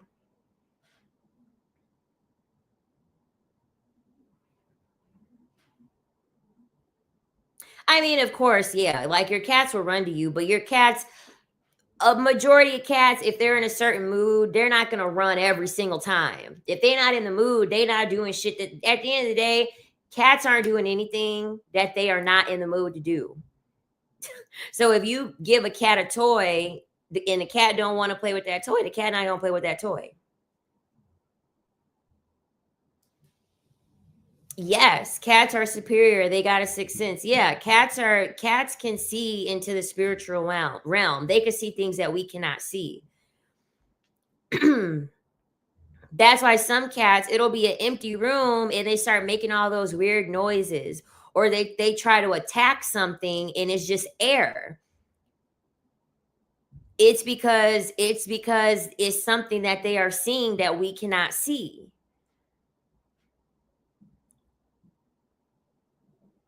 And this is going to get spiritual. It's going to get a little woo woo.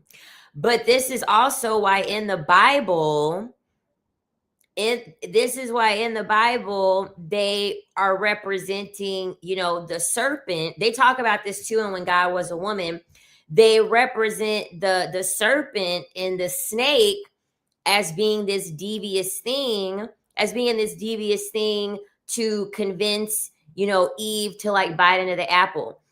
Cats are a part of the reptilian family. That's why their eyes have those little slits. Cats are related to reptiles and snakes. Cats hiss, snakes hiss. And they have those little reptilian eyes. Those are all representative of the feminine. And we see this in media. We see this in media. Media actually is, Hollywood is a very spiritual place. If you haven't looked into Hollywood and their rituals and things that they do, Hollywood, when you're watching music videos and stuff like that, they are actually telling you a story. When Britney Spears wore that little boa snake around her, that was symbolic of embracing the feminine. When Aaliyah had that snake on her crawling when she was in that We Need a Resolution video, that's symbolic of the feminine.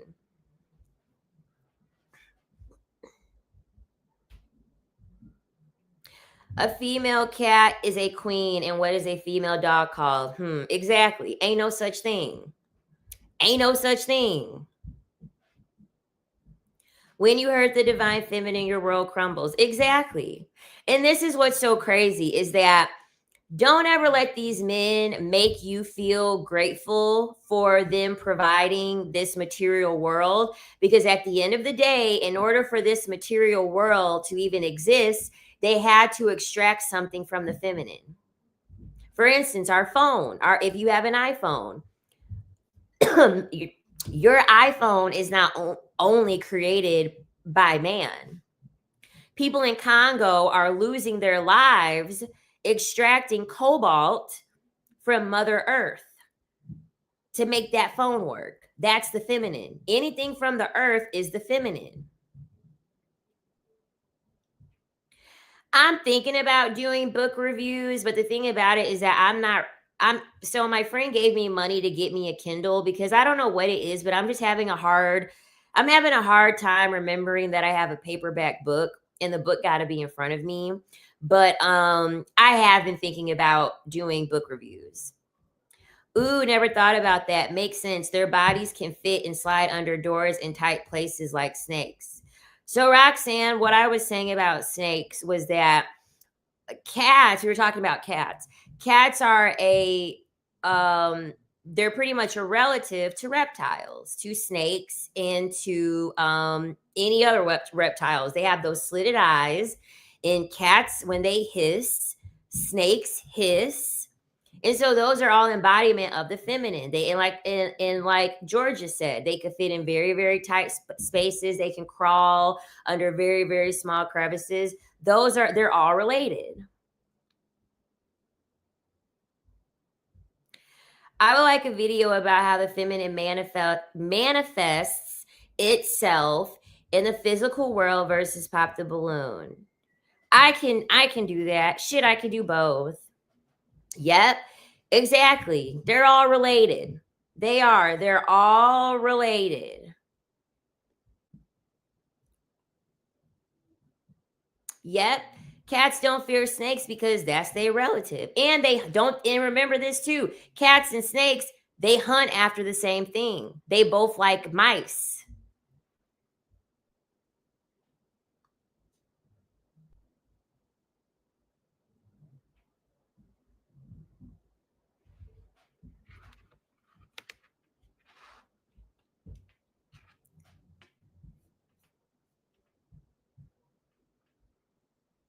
And yep, cats have the transparent eyelid. Yep. So pretty much a lot of this stuff was created, with animals and, what animals are deviant and what animals are good or not. All of that is the feminine. All of that is the feminine. Because I love snakes. I love cats. Because see, here in Brooklyn, if I don't know if there's anyone that lives in New York City here or they live in Brooklyn, but if you go to Central Brooklyn and you go to the parade that they have for Labor Day, the Labor Day parade, all those Caribbean men, they be having all them boa snakes. They be having all them boa snakes. They be wearing them.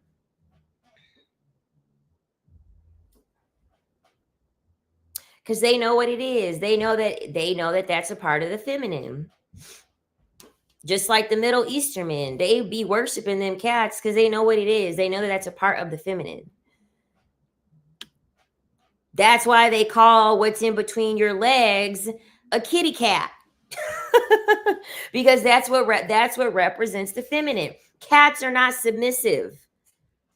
Cats are not submissive. And men will stay trying to say, it's natural for a woman to be submissive. I don't understand why they won't submit. Because women are not naturally submit. Don't you realize that if something was natural, you wouldn't have to be begging someone to do it?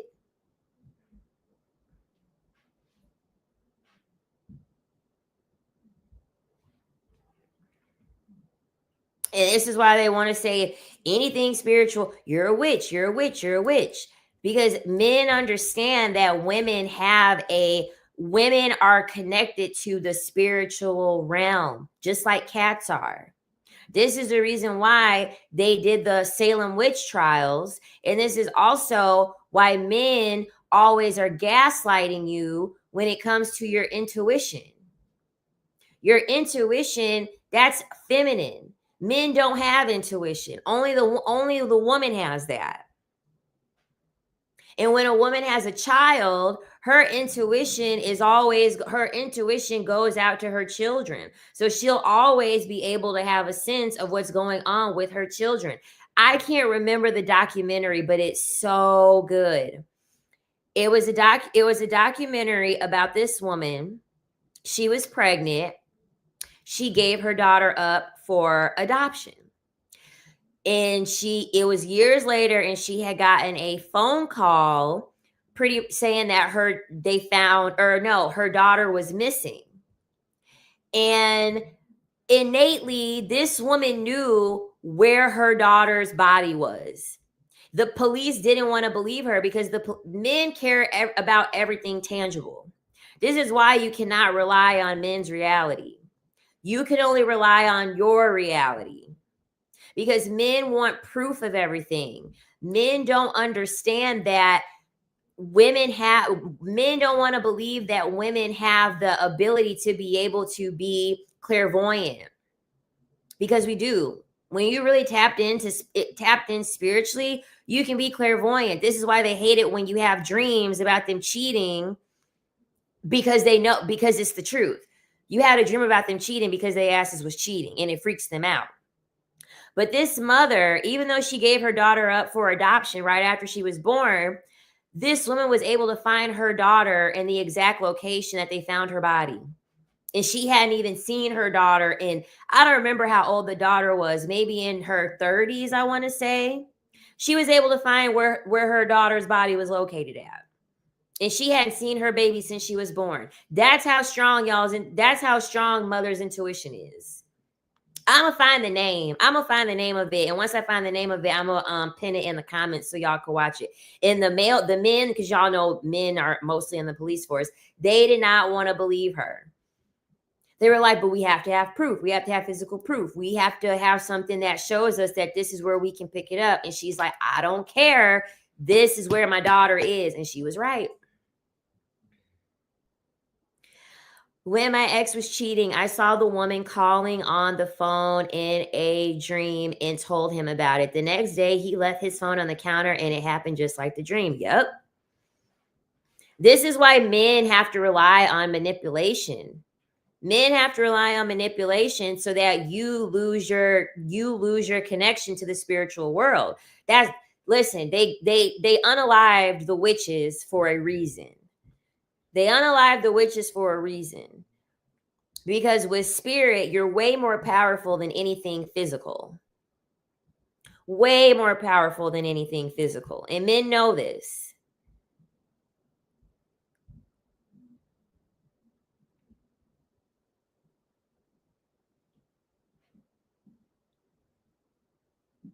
Yeah, they have to rely on all these manipulative tactics. Because spirit will guide you to exactly where you need to be, and it'll guide you to exactly where you need to not be. And a lot of the times when these women end up in very toxic relationships, or unfortunately the women who lose their lives at the hands of men, a lot of that was due to them not being connected to spirit enough to just trust their gut and be like, this is not it. I can't go see this man. I can't marry this man. I keep myself hidden from men online in real life. You got to. You got no choice but to. You got to. Yep, and burnt the books too. Yep. They don't want any record of women showing their innate ability to use spirit to be able to lead them.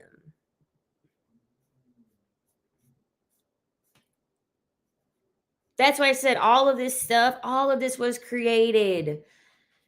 I'm never going to thank a man. I'm never going to thank a man for this shit. Never. We should be doing arts, and we should be able to be creative and be artistic and be free and be wild. Come on. This is terrible. Men want us to be happy about this shit. I'm not happy about the world they created. Is anyone else?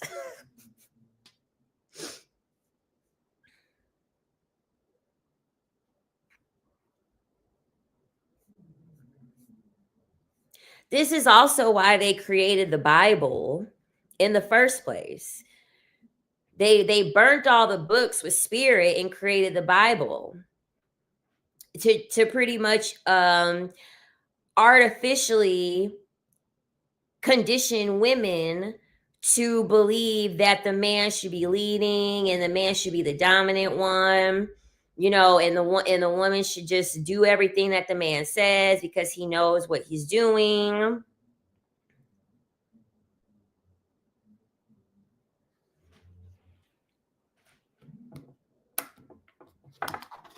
And the thing about it is that when shit hits the fan, in a marriage and they go to like the counselor or whatever, a lot of these counselors, especially if they're men, they just will be like, well, he's a man, he's going to do these things, you just have to be strong and put up with this stuff. Gaslighting the women into believing that under God and under, Christianity, this is normal.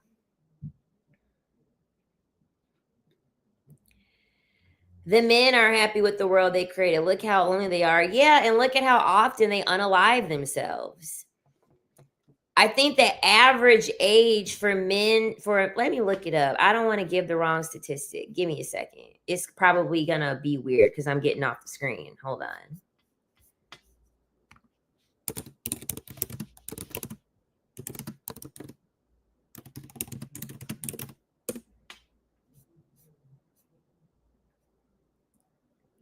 Wow, this was interesting. This is actually interesting statistics. So it actually says that the rate is the highest in men who are 75 years old. They hate 75 years old. That's wild.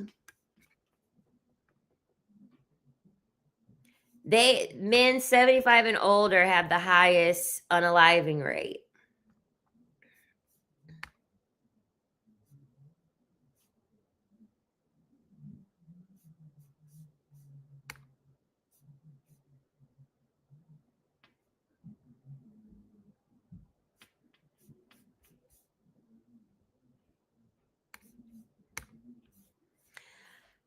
I see and understand male nature at face value, but I am still struggling to fully grasp. Reprogramming takes some time. No, for sure. And this is why I try not to push women automatically to be anti-men and never talk to them and just hate them and be a lesbian. I'm not going to do that. I know Princella the Queen Maker kind of does that to an extent. I'm not going to do that because at the end of the day, you have to think you've been programmed for 30, 40, 50 years. And, you finally are learning all this stuff and, the math is math and things are making sense to you. It's going to take time. It is. It's going to take time. Dang, at 75, they're almost there and just can't wait a little longer. Exactly. I'm like, damn. They said enough is enough. I can't do 1 minute. I can't do a minute more. I can't do a second more of this shit. Yeah, when she called, I went to the bathroom door and handed my ex the phone, and he looked spooked out because I had dreamed about the woman he married calling the day prior. Yeah, that's crazy. The Bible states there will be no marriage in the new kingdom, and it won't. It won't. I can't remember the astrological tie to that because astrology also points to the direction that marriage will be something in a thing of the past.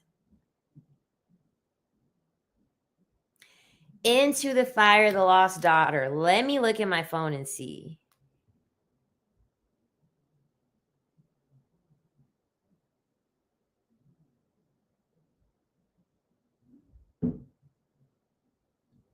Sounds like it's right though.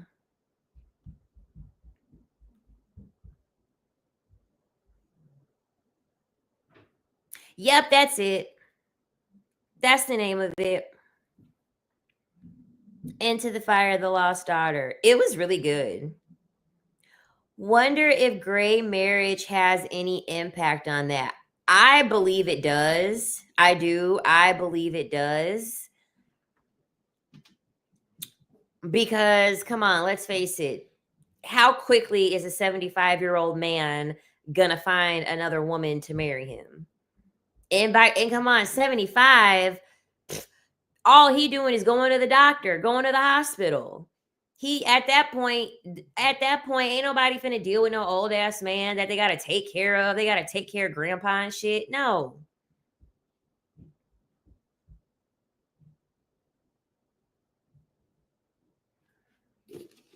I ain't doing all that. They smart enough to know ain't nobody finna do all that. Nope. If he has money, they might. Now that's true. I actually had a man at the club who was like super fucking old, and he literally asked me to marry him. He was old as fuck. He was like 78. And he literally asked me to marry him. He was like, I will put you in the will. I'll give you my money. I just don't want to live out these last few years alone. Like, I just want to be with someone. I said, and I was 20 some years old. I said, man, you are crazy. I'm not doing that shit. I'm not taking care of you, grandpa. But Queen, they say men have more options until they're older. Just foolery. They'll say anything to make themselves feel better. And I say it all the time.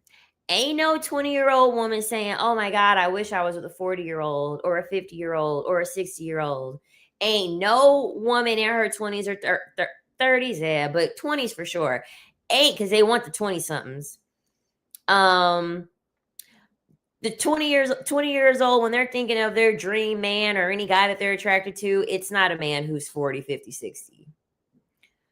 I should have did an Anna Nicole Smith but at that time I was like, oh hell no, this sounds crazy. This man is so old. He had liver spots and all that stuff. I was like, oh child, no. Oh no. Look up what age men cheat the most. Okay.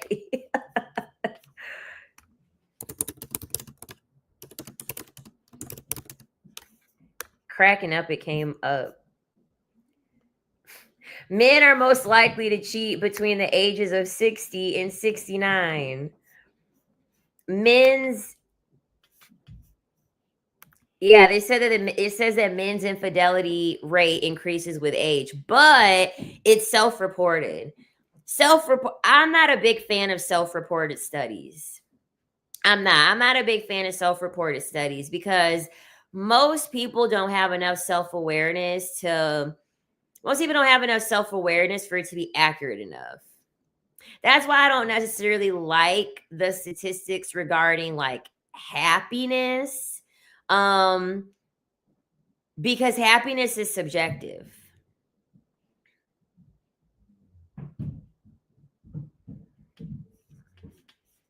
Hold on, I'm trying to catch up.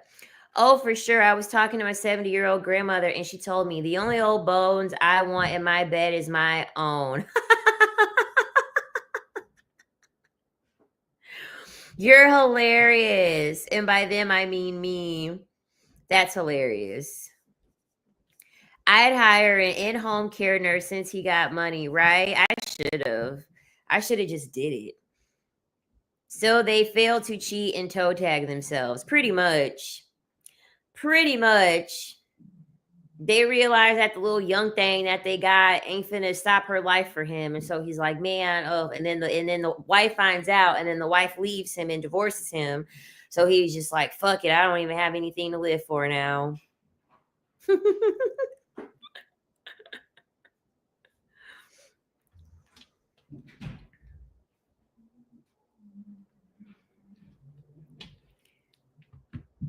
Thank you, Kayla. I appreciate it. That environment just teaches you so much. Like, it really, really does. It teaches you so much. I think that's also a big reason why I didn't have all these terrible relationship experiences, because I kind of already had learned so much about like being in a club. I didn't really have to go through like a lot of turmoil from men. And also, I just knew when to leave. Like, that's one thing that, like, working in the club, like, that's what the club teaches you. If he ain't paying, why you staying? Go to the next dude, and you just wash, rinse, and repeat. Only deal with the men that's giving you what you want. And once they don't give you what you want anymore, go to the next man. So I think that me working in the club kind of taught me also just when to leave.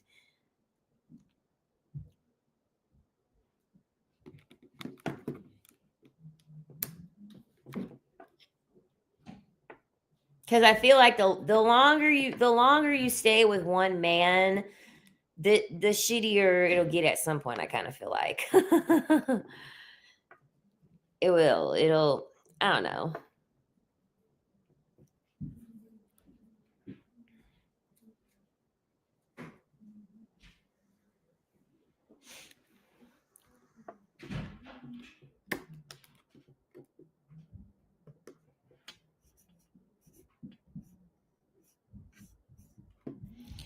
All right, y'all.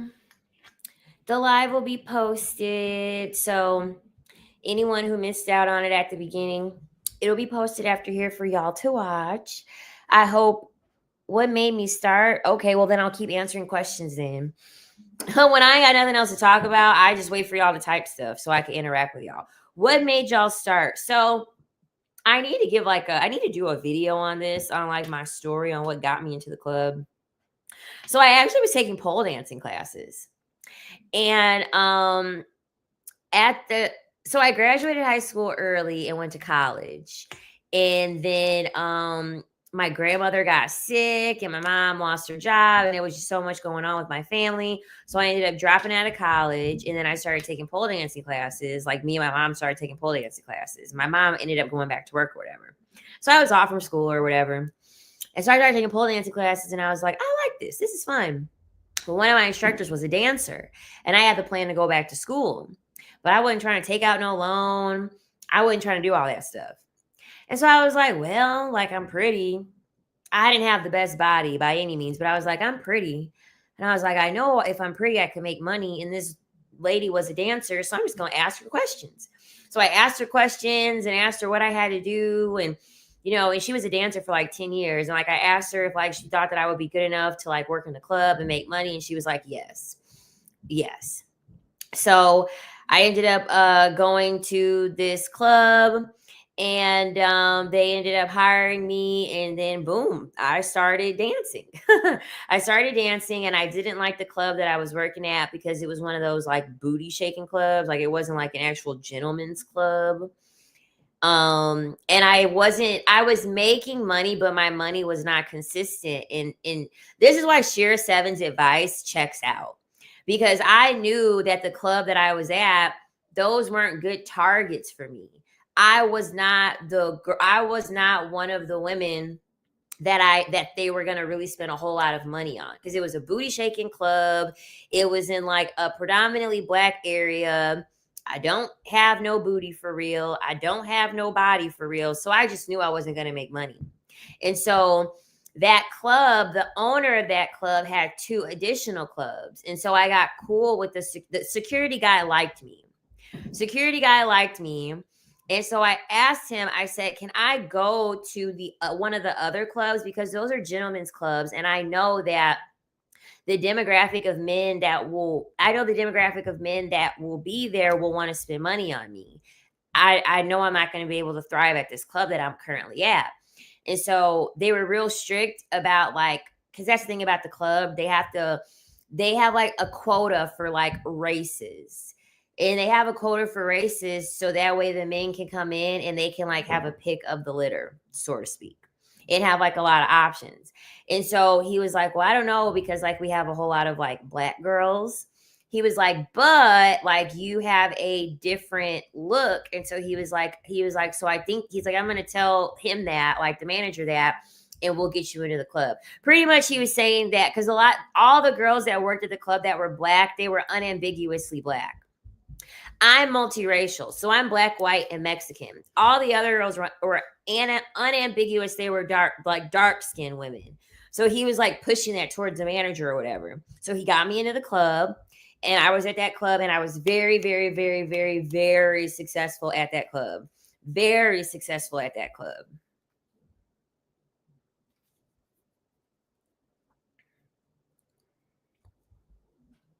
And the rest is history. And I would just dance. I would primarily dance at that club, and then I would dance at like a couple clubs. And, you know, I had like sugar daddies, you know, along the way too. This is why I stress for women when it comes for you, like if you're trying to get a provider, you really have to have your money, because I've been there already. Thankfully, I didn't live with the sugar daddy. I didn't live with the man that was providing for me. But even with the little that he was doing, he was trying to hold it over my head. He was trying to hold it over my head. And so this is why when you are trying to get a sugar daddy, you're trying to get a provider, you cannot lead with you needing financial help for survival. That's a very easy way for you to get abused and exploited. And you're also encouraging more of a power dynamic when you're leading with that. You need to have your survival aspects taken care of. So, you know, a reliable form of transportation, a roof over your head, and then enough money for food and clothes on your back. You need the basics of your own. And really, men will invest into you when they see that you invest into yourself. So you're taking care of your body, taking care of your health, and you have a vision of what you want to do. They'll invest in you if they feel as though they agree with your goals, your dreams, your aspirations. So maybe you want to get a PhD and you're like, I really want to get a PhD, but, you know, I also, you know, I have to work full time, but I also want to get this PhD and I can't juggle both and keep my income the same. That's when the sugar daddy will be like, oh, well, that's great. Like, that's, you know, actually aspirational. I will help you do this. Or if you want to open up your own business or write a book, you know, anything like that, they will want to invest in that. And in my opinion, that's the best way to do it, because they're going to use their money to help you make more money. And in my humble opinion, I feel like that's the best thing to do. What do you recommend for someone who would like to dance now in 2025 with this new generation? Personally, I wouldn't. All right, if dancing is like 100% what you are going to do, first off, make sure that your appearance is together. You know, make sure you're taking care of yourself. Try to find a club and because there's clubs that are like members only. They have membership only clubs. So literally these men can only go to the club if they pay a monthly membership. So it's kind of like a club/lounge. Look for the upper echelon clubs and go there. Don't go to them booty shaking clubs, all of that stuff. No, go to upper echelon clubs, because not only are you going to be able to make fairly good money, but you're going to be surrounded around men who actually have their shit together. You know what I mean? And that actually, they're actually going to be more likely respectable towards women. And you just have to understand, you have to think like how your customer is thinking. If you're working at an upper echelon club and these men are paying a membership, monthly, they're there for an experience. You know what I mean? They are there for intellect. They're there for a conversation. You have to really sell a fantasy to them. So, like, one of my little things I used to do in the club, I was really in college. Like, I really was in college. And so I was able to play into that fantasy of, like, I always call myself like the real life diamond from the Players Club, because I legit was the real life diamond at the club. I was really working at the club and I was going to school. And so I was kind of playing into that, college girl, damsel in distress, like trying to make it. And I'm studying and going to school and stuff like that. So that's what I would lead with. That's what I would lead with when it would come to how the men would look at me. And I feel like if you work at an upper echelon club, like how I did, you have to lead like that with men. Like, because they're going to ask you, especially if you don't look like the type that would be at a club, they're going to ask you why you're there. They would literally ask me, what's a girl like you doing at a place like this? They would ask me that all the time, because I didn't look like someone who would be at the club dancing. And so it was very believable, even though I was telling the truth, but even if I was lying, it was very believable for them to understand I was there for college. And so they're like, that's smart. You're smart. All right, cool. I'll take you in the back for the dance. I'll help contribute for your college. So go to an upper echelon place and have a goal in mind on what you're going to do with this money. There's none in Michigan, but luckily I have a serving job in the wealthiest area here. Tips for this: it's all about giving them an experience. All about giving them an experience. Smiling, greeting, complimenting them on what they are wearing. And this is a thing too. You guys have to learn and pay attention and look at like what affluent people are wearing, what affluent people are driving and stuff like that. So you'll notice things like their wallet or their cuffling or something like that. And so you'll be able to say things like, oh, like, I love you. That's a beautiful Tiffany's cuffling that you have. And he'll be like, oh, you knew that you like this, like, thank you. Like, he'll be able to notice that even if you aren't around those people regularly, it'll go off in his mind like, oh, she's used to this. Like, this isn't something like she's enamored by. She's used to this. So really, it's all about giving them an experience. These are very wealthy men. All right. They are there paying for an experience. So you have to think of, how are you going to give them a good experience? And wealthy men want to feel good about themselves. Find a way to make him feel good about himself. Compliment him. Or maybe if they come, maybe he's on a phone call or something like that.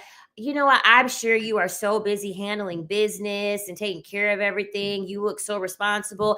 I just wanted to ask you, did you need some more bread for your table? That's how you do it.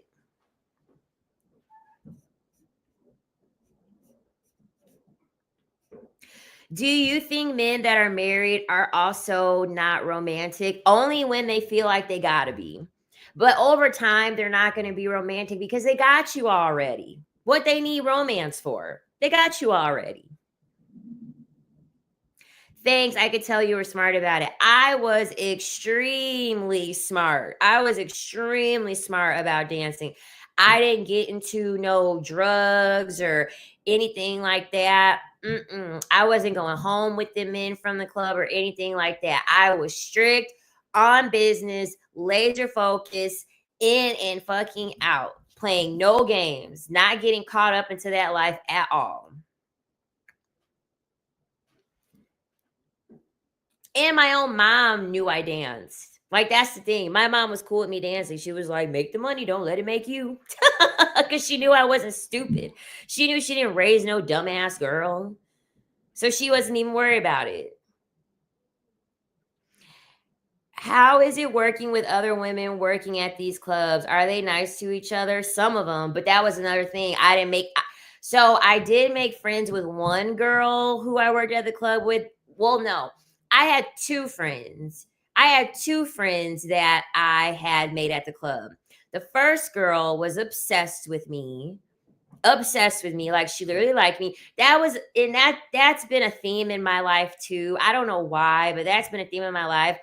Oh my God, like so many women will like want me, like sexually want me. They will be friends with me to make a move on me. So that's what this girl was doing. She was befriending me to make a move on me and to pretty much like duplicate my whole personality. The second girl I made friends with, now she was cool. She was cool. She was a real one. The only reason why we really drifted apart was because I was almost done with school for my first degree. And so by that time, I was removing myself from the club life. Like I didn't resonate with her anymore because we didn't really have anything to talk about, but she really was protective of me. Your audience is very polite, Sovereign. Yes, it is. It is. I have a good aura. I have a good aura over here. The women are intelligent. The women are curious. The women are respectful. Well, at least she was being nice. Some women are petty. So I made a video that's titled "What the Strip Club Taught Me About Women." You'll have to go watch it. But I definitely had my most of the women hated me. Especially the day shift girls. Because in the club, it's pretty much this like unwritten rule that the day shift girls are pretty much sleeping with men for money because the day shift girls don't get traffic. They don't get traffic like the night shift girls do. And so the day shift is like much more lax and like they let more shit happen because they're not going to get as much traffic. So women, like that was another thing too. A lot of them thought that, I don't know where they got this from, but a lot of them thought I was like stuck up or too good or thought I was better than everybody. So the day shift girls hated me. They like blocked the doors, they blocked the doors so I couldn't get to my locker or get to the door to get to the back room, or they blocked my locker so that I wouldn't be able to go to my locker. And I did get into a couple fights when I was at the club too.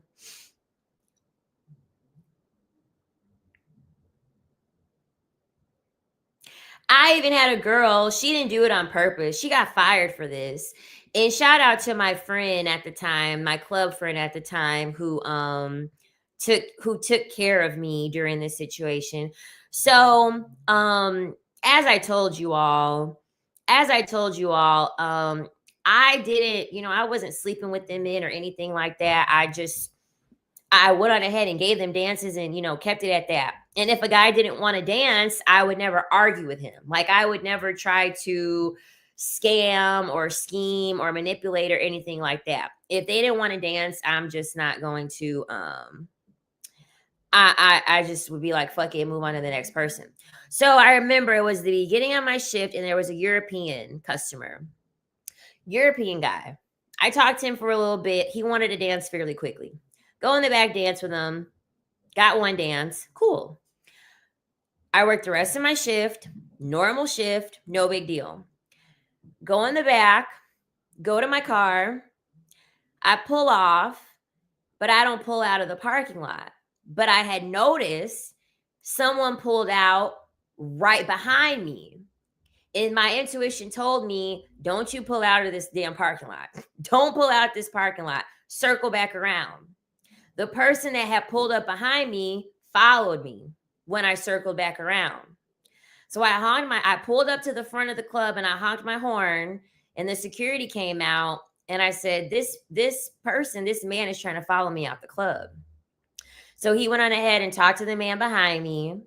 He drove around my car and he drove out and I waited for a good like 10 minutes and then I ended up driving home. Mind you, I'm freaking the fuck out because it was no rhyme or reason for any person to be following me. No reason for anyone to be following me. And so I'm over here freaking out or whatever. And so the next day comes. It might have been the next day or the day after. My club friend at the time, she called me and she was like, girl, you're never going to believe this. And I said, what happened? And so she has said, remember when you got followed out the club that night? I said, yeah, what about it? She said, it turns out the reason why you got followed out, she said, you remember that European man that you danced with? I said, yeah.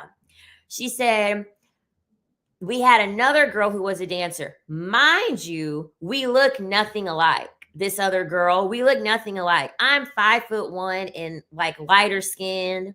This girl was like 5'7", maybe even 5'8" with heels on, and she was an unambiguous dark skinned woman, and her body was tea. Her body was fucking tea. I don't have a body for real. Her body was tea. We look nothing alike. That girl, she talked to the same European guy that I had a dance with, and she told him that she was going to him for like money after work. And I guess she told him what time she was going to leave work. So her and I were getting off, I guess, maybe at the same time. I don't know. He thought I was that girl that promised him some oral activities. And so he followed me thinking that I was that girl that promised him oral activities after I got off of work. When in reality, she scammed his ass. He paid her $50 already. And she said that she was gonna to like follow her at the gas station. He thought it was me he paid the $50 to. He thought it was me. He thought I was that girl. And they ended up firing that girl. And would y'all get this? The European man, he called the club and he was so apologetic and everything. He felt so bad. He was like, I didn't mean to make her feel uncomfortable. I am so sorry. I'm sorry for all of that. But they ended up firing the girl. Girl, I don't know how he mixed us up. Are you going to transfer your content from TikTok to YouTube? I'm going to try out Threads. Yeah, most likely. Most likely. That's their projection. They thought you were better than them, exposing their insecurities. Yup. Whenever women are like, you think you're better, you think you're too good, I'm like, okay, so obviously you're pedestalizing me. But that story I just told y'all, that was the scariest thing that ever happened. That was the scariest thing that ever happened to me in the club, for sure. Especially comparatively to what I've seen in the club. I mean, I danced with girls, they passed away from overdoses. I danced with girls who passed away because they went home with a customer and the customer them.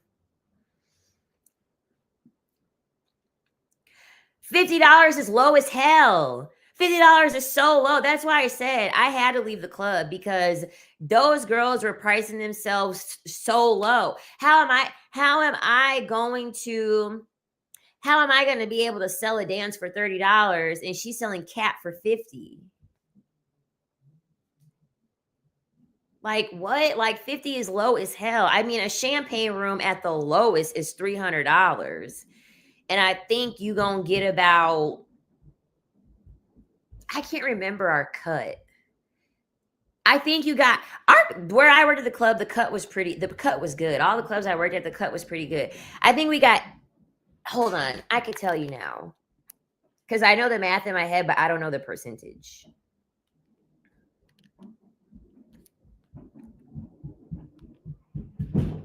Oh my God, they're so fucking loud above me. I'm tired of it. Yeah, I got to keep like 80%. I got to keep like 80% of my goddamn money pretty much. And then what you do, you just have them tip you. You lie. So what I would do, for $50, you could get a hug. Exactly. Girl.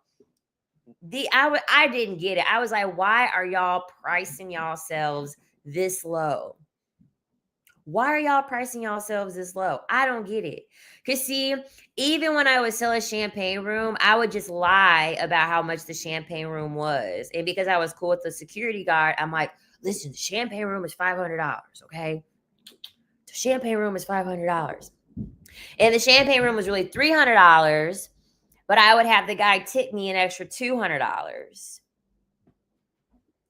So I would do that. I would like bump up the price. So I'm like, I'm over here asking for more money and y'all over here selling it for $50.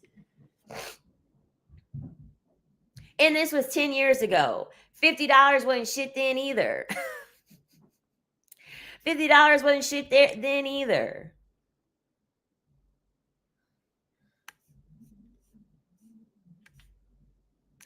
You seem down to earth and humble. Thank you. I don't know if you mentioned this or if you can, but were you located when you were dancing Northeast? I was in the Midwest. I danced in the Midwest, like Chicagoland area. How do I become not so naive with men? By understanding that when you're naive with men, you're going to get hurt. You're going to get manipulated. You're going to get taken advantage of. That's all you got to do. You being naive will have you be taken advantage of. That should be enough of a wake-up call for you to not be naive anymore. So unless you want to get used, unless you want to get hurt, then you could still be naive. But if you don't want any of that to happen anymore, you'll quit being naive.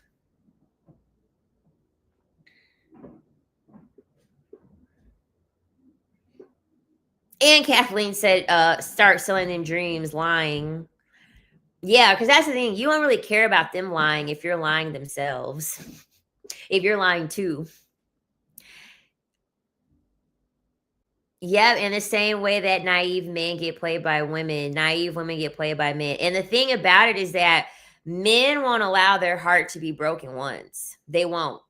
Men won't allow their heart to be broken more than once. Once they get their heart broken, once a man gets his heart broken once, it's over. It's over. He's going to make every woman moving forward pay for it. Because men can't tolerate pain very well. They can't. So as a woman, you got to think the same way. You had one heartbreak and that was it. Because see, baby, I only had one heartbreak in my life. Only one. And I promised myself, I said, I'm not doing this shit again. I'm not doing this shit again. If it ain't fun, I'm out. If I'm not having a good time, I'm out. If I'm not happy, I'm out. I don't care what they talking about with this marriage stuff and saying, oh, well, in marriage, you can't be happy. And okay, well, then cool. Then I just won't get married then. I'm not trying to do nothing that ain't going to make me happy. I have one at 23 and now I'm 31 and it hasn't happened since. Exactly. Like, how many times do you want to keep having your heart broken? Like,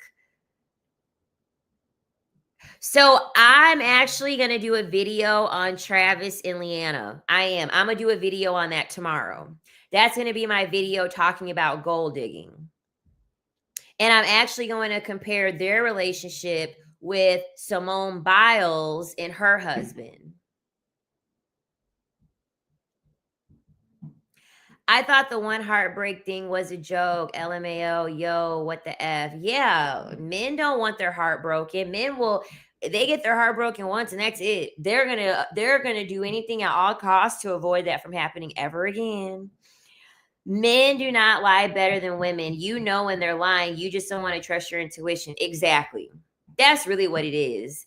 Men are not good liars. When you actually are no longer deluded and you start listening and paying attention to what they say and you realize talk is cheap and you realize that their words don't match with their actions, you can see plain as day that they're a liar.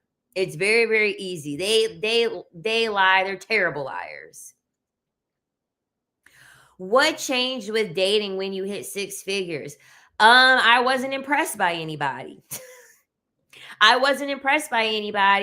And a lot of men I felt like they were like jealous because the thing about me is that like I'm an overachiever.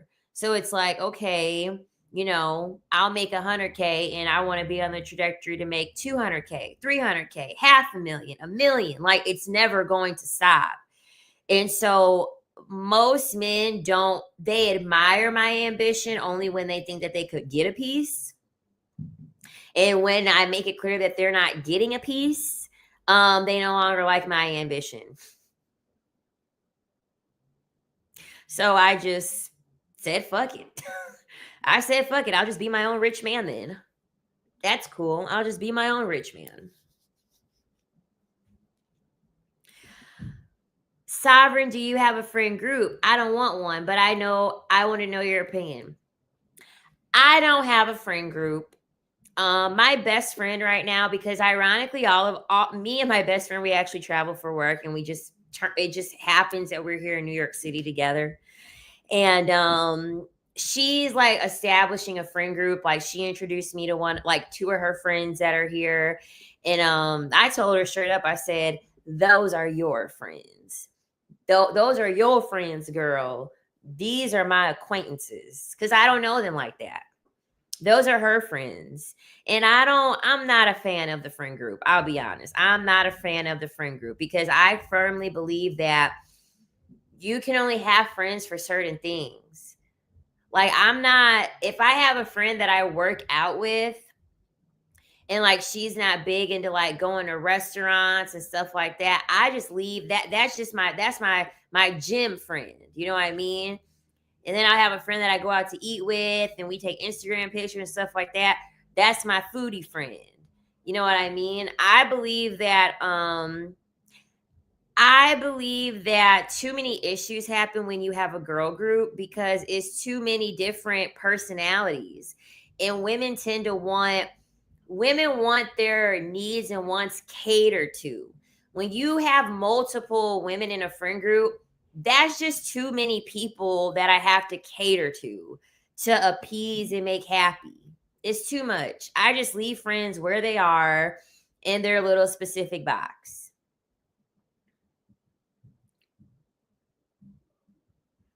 Yeah, I could do a 2 or 3 additional friend max like in one setting, but we're only going to do those things that all of us do together. Like if we just all go out to eat with each other, we just going to eat with each other. We're not going to go on vacation.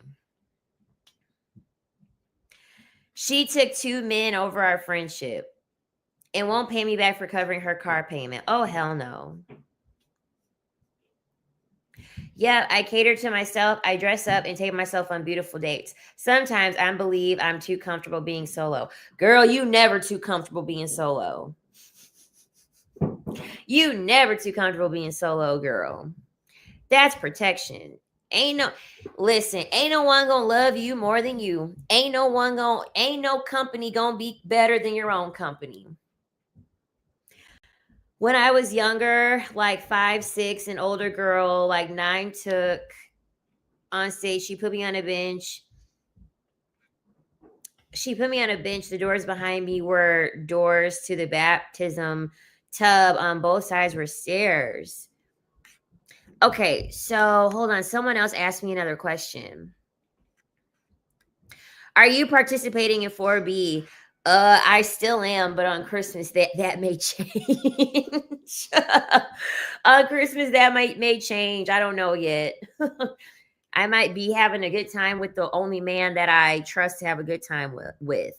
Will you do a video on your health and fitness routine? Probably not, because I want to designate a separate channel for health and fitness. I want to really keep this channel talking about male nature and how to level up.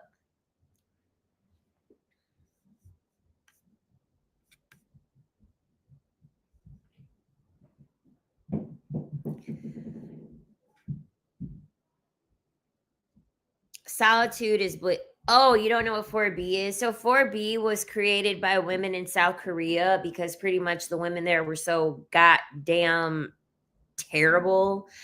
And so they created 4B. The B's is like the Korean term for like what it means. So no dating, no marriage, no children, no bedroom activities. Those are the 4Bs.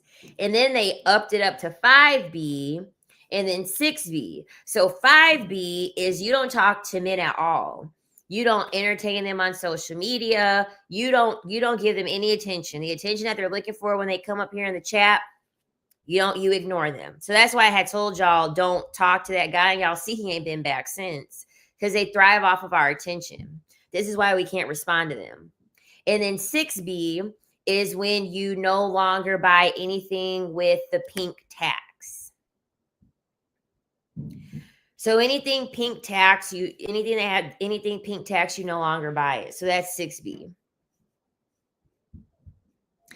I have my best friend. My best friend really is my true close friend. Like she's my best. Like she's the only person that I really need, you know, aside from my family. But as far as a friend's concerned, I definitely got like my girl. You know what I mean?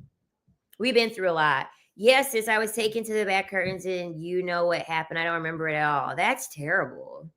That's terrible.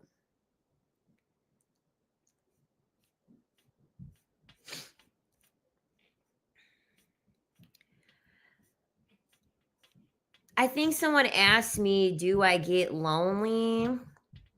I don't get lonely. And the reason why I don't get lonely is because my ass is always keeping myself busy. Always keeping myself busy.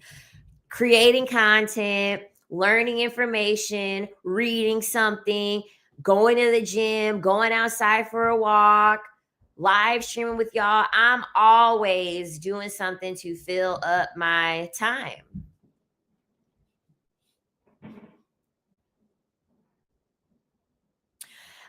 I knew that my best friend was the one when I was able to tell her things that I've never told anyone else. And she's never used it against me. She was able to get out. She was able to make me feel so comfortable because I'm not an open book. I'm really, really, really not. Naturally, I'm not that vulnerable. It's the Capricorn in me.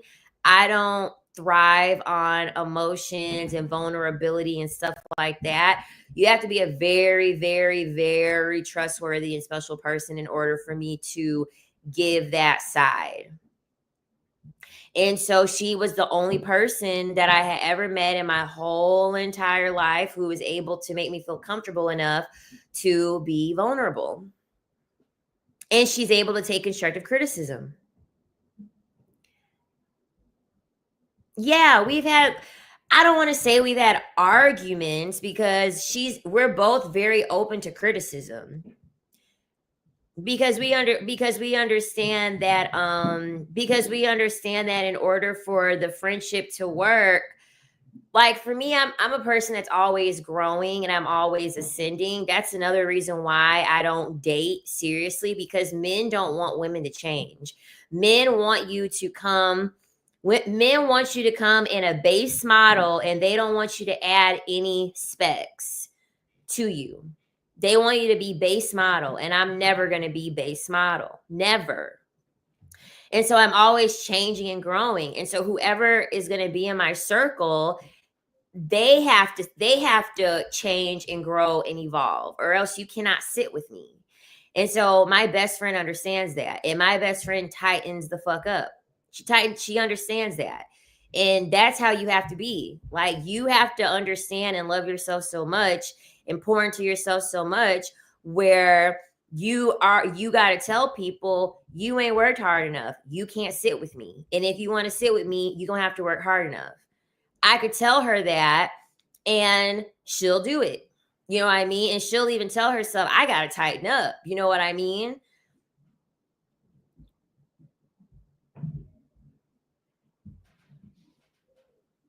Those are the best friends that you could ask for. Those are the best people that you can ask for. You know what I mean? They see you growing and evolving and they don't see it as a threat. You know what I mean? They're not going to make those comments. Why are you eating healthy? You know what I mean? Why are you waking up early? Why are you putting that makeup on? Those are not friends. The real people, they're going to see you changing and evolving and they're going to be cheering you on. They're going to be inspired. And then they're going to change. They're going to start losing weight. They're going to start improving their education. Because if they don't and you're ascending and they're not, in most cases, they're going to be jealous and then envy you and then hate on you and then try to make your life harder. Nope, I ain't got time for that. Either I'm always going to ascend alone. So if someone wants to kick it with me, they got to be able to ascend too. Yep, the women who don't grow will start to see you as a threat. Even if they don't make comments, you'll know because they don't congratulate you on anything. Exactly. I just don't keep much friends, period. I have saved so much money this Christmas. Girl, who are you telling? I don't even think me and my best friend is giving anyone gifts for Christmas. We did in exchange for our birthdays because our birthdays are like around this time. We just gave gifts. And I said, girl, just give me some money. She was like, oh, I want to give you a Kindle. I said, and she was like, but I don't know if you're still going to be here. I said, girl, just give me the money. I don't care.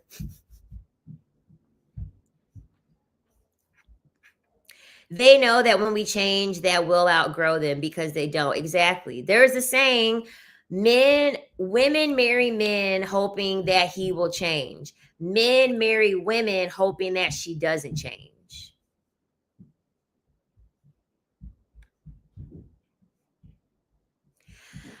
I have also learned that a man's ego when hurt, and mind you, this could just be as simple as rejecting them honestly and in a polite way. They can take dangerous retaliation. Yep, that's why I just give them the number. You know what I mean? That's why normally the men don't ask for my number. They don't. Men are, for the most part, respectful. Like today, I was walking and the man was like, "Oh, I hope you have a gorgeous holiday. You look beautiful." Very respectful. But when a man does ask for my number, child, I just give it and block him or use a WhatsApp number and give them that.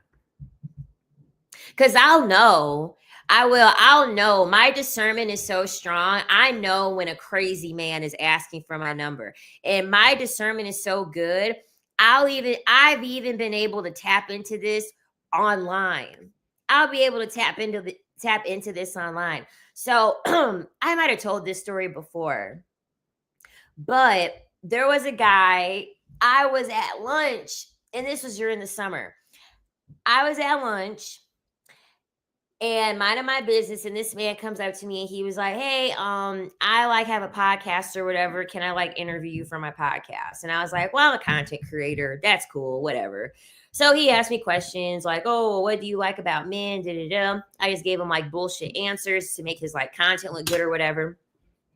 And that was it. And so he was like, "Oh, you want to follow me or whatever?" And I was like, "Yeah, sure. Like I'll follow you on Instagram or whatever." And I followed him. My Instagram's super private. I haven't made like a public Instagram like for this platform yet. But anyway, he was like messaging me. We were messaging back and forth, but I'm like, I'm not dating. I'm not interested. And even though the conversation wasn't dating, always know that when a man is trying to have conversation with you, it's because he's interested. He wants to sleep with you. So I already knew what he really wanted. So he messaged me and I didn't message him back. A couple months go by and he messages me. He was like, "Oh, I was just messaging you because you had never responded." And he was like, "I just was waiting patiently for you to respond." And like, as soon as he said that he was waiting patiently for me to respond, my spidey senses went off. Spidey senses went the fuck off. And so he was like, "I would love to take you out." And I'm like, "I'm mean. I'm a bitch. You don't want to take me out." He's like, "No, like I don't mind any of that. Like I feel like there's so much I can learn from you." Like just saying dumb shit. Like I'm not do I look like a teacher to you? Do I look like a teacher to you? I'm not trying to teach you shit. What are you talking about? And so he was like, "Can I get your number? Can I get your number?" And I said, "No, you can't." He was like, "But I want to hear your voice." And I'm not the over the phone type of person. I said, "You can send voice notes. You can send voice notes. You don't have to call me." And so he was like, "Well, can we talk?" And I was like, "Okay, we'll talk tonight." I'm thinking he's going to like send a voice note or something. I am so happy I didn't give this man my number. Why did this man call me on the app? He used the audio call. He called me 5 times in a fucking row. Imagine what would have happened if I actually gave this man my actual cell phone number. That's another thing I do too. I just ignore them. I don't say anything. I don't say anything. And then I start acting weird. I start acting weird. I'd be like, and they'd be like, they don't talk to me no more. But yeah, I had enough discernment to be like, I'm not giving this guy my number. I'm not giving this guy my number. So I blocked his ass. I was like, nope. When you pay attention, they make it real obvious who's a creeper or not.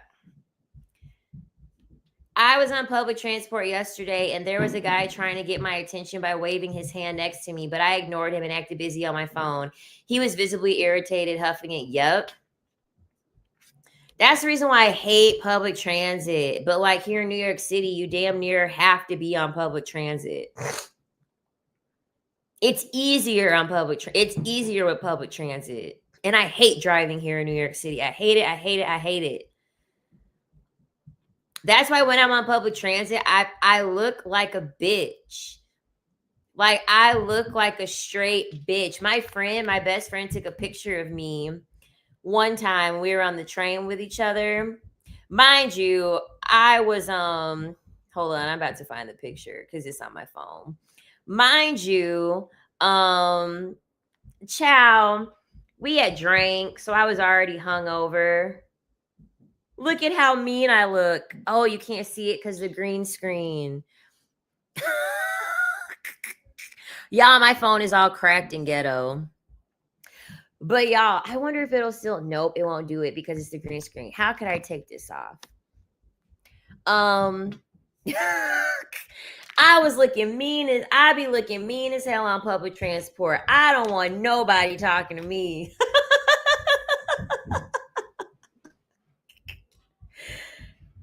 I be having my face all twisted up on public transit. Don't fucking talk to me. I'm mean and I'm crazy.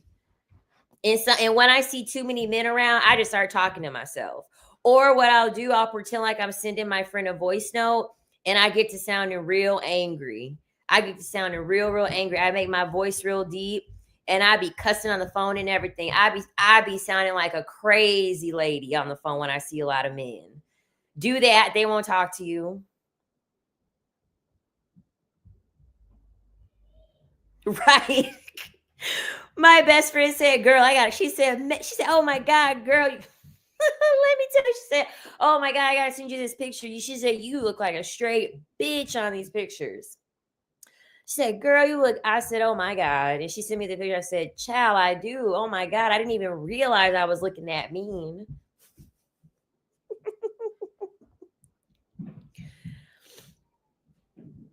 Yeah, the subways, oh my gosh, the subways are too much. I can't wait to leave New York City. I'm only here for a couple more weeks. I'm over it. The first time I lived here last year, I was fat. I was fat. And life was so much easier. Nobody was paying attention like that to me. Nobody was paying attention to me like that. It was so much easier when I was fat. Ooh, Oregon. The unsexiest walk, right? Sometimes I'll be acting like I'm pulling out my wedgie. I had a fake conversation with my friend on the phone about my upcoming court date for stabbing my ex. Okay, BK in the house. BK in the house. Nice. The men around me were shook. Of course they were.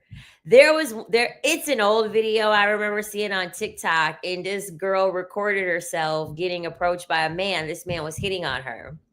And so it was him saying, "Do you have a boyfriend?" And she said, "No, I don't have a boyfriend, but we can't talk about that." He was like, "What do you mean we can't talk about that?" She said, "Well, my lawyer told me I'm not allowed to talk about that because I'm under investigation for my ex-boyfriend's death." And he was like, he quit talking. He quit talking. She said she was under investigation for the death of her ex-boyfriend, and that scared him away. Because at the end of the day, men have fear. Men still have the emotion of fear. And you can still scare a man. You may not be stronger than a man, but you can make a man fear you. So all you gotta do is get to start talking to yourself, acting crazy, and they'll quit talking to you. Get a little bit of fear in them. They'll quit. It was so clever too. It was so smooth how she did it. She said, "I'm under investigation for his death. I can't disclose these things." And then I think she egged it on even more. She was like, "But we could talk though if you want." He's like, "No, I'm good. I'm good."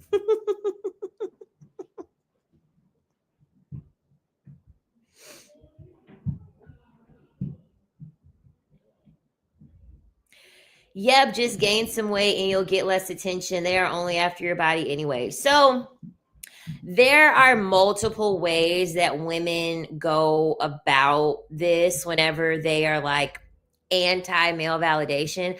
The biggest thing is that I care about being self-validated more than I care about, how do I word this? I care more about being self-validated more than I care about validation from men, whether they give it to me or whether they receive it. Because that's the thing. A lot of women have beauty PTSD. I don't have beauty PTSD. So I'm not afraid of my beauty making me visible. There's some women that are afraid and they have beauty PTSD. So they don't like the visibility that comes along with them being beautiful. And so what they'll do is they will purposely gain weight, or they will purposely not put any effort into their appearance. The thing about that is that messes up my mental state. Mentally, I cannot be overweight because it makes me depressed, because I have to like what I see in the mirror, or else my mental will suffer greatly.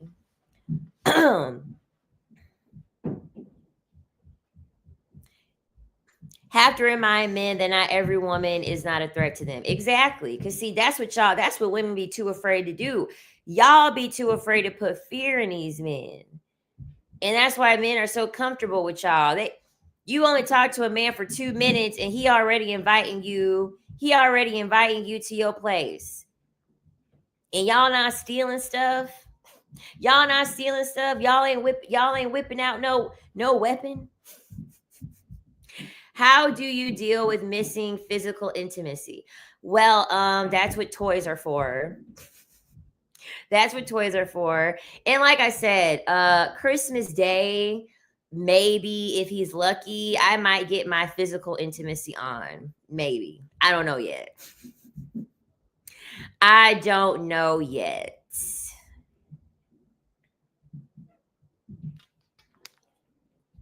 But he's the only man that I trust enough to do that type of stuff with, because I've done it before with him. And I mean, God forbid if something happened and I was pregnant, I would trust him enough. Like, he's got his life together. You know, he has a good career. He owns properties. He works with children. So he is emotionally intelligent. He has a brain. He knows how to be mindful and understanding. So if push come to shove and, like, let's just say, God forbid I got pregnant with this man, I wouldn't be mad. I wouldn't be upset that I was like pregnant, but I'm not having no children. But that's how I vet who I sleep with. I don't just sleep with anybody. Oh, and you want to know what? Y'all, okay, so here's the thing. This is what I started doing. All you have to do is get a heated blanket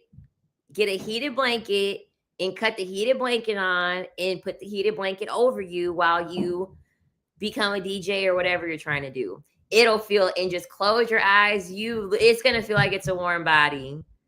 Yep.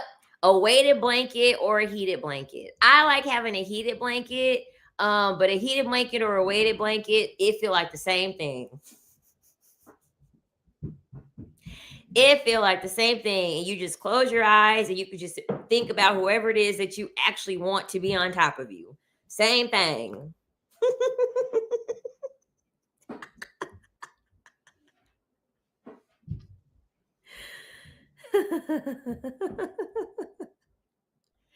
Girl, ain't them heated blankets? Ain't them heated blankets something? Love my heated blanket. I got me some udon. So when I'm off of this live, I'm gonna put my udon and put it in the pot and warm it up, and put my heated blanket on, and I'm gonna find something to watch. Y'all, I don't have a filter, in case y'all didn't know that. Yes, I sleep so good with my heated blanket. And anyone that lives in New York City, y'all already know, they gonna turn y'all into fucking Jack Frost in these apartments. these supers, they gonna turn your ass into Jack Frost. You gotta have a heated blanket. Yeah, a weighted and heated blanket feels like a warm hug. Yes, yep. Show do. Show do, man, wear. But we'll see how I feel on Christmas Day, if I want to deal with this man or not. We'll see. I don't know. And that's another thing too. I have to see where his mental is. That's another thing too. I have to see where his mental is. If he's stressed or something like that, or if I feel as if he's going through too much, I won't sleep with him, because I don't want to exchange energy with that. He needs to be in good spirits. Things need to be going well. The energy needs to be strong and positive. If it ain't, then it's a no-go. It's not happening.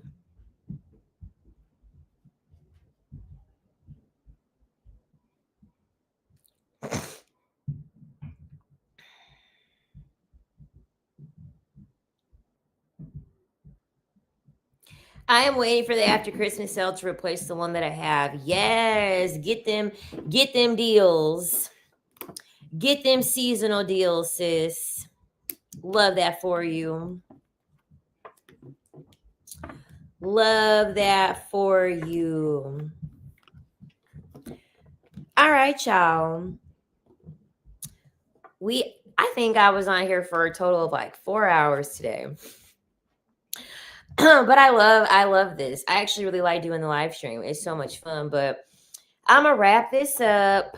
It's time for us to go to our heated blankets and our toys and our cats.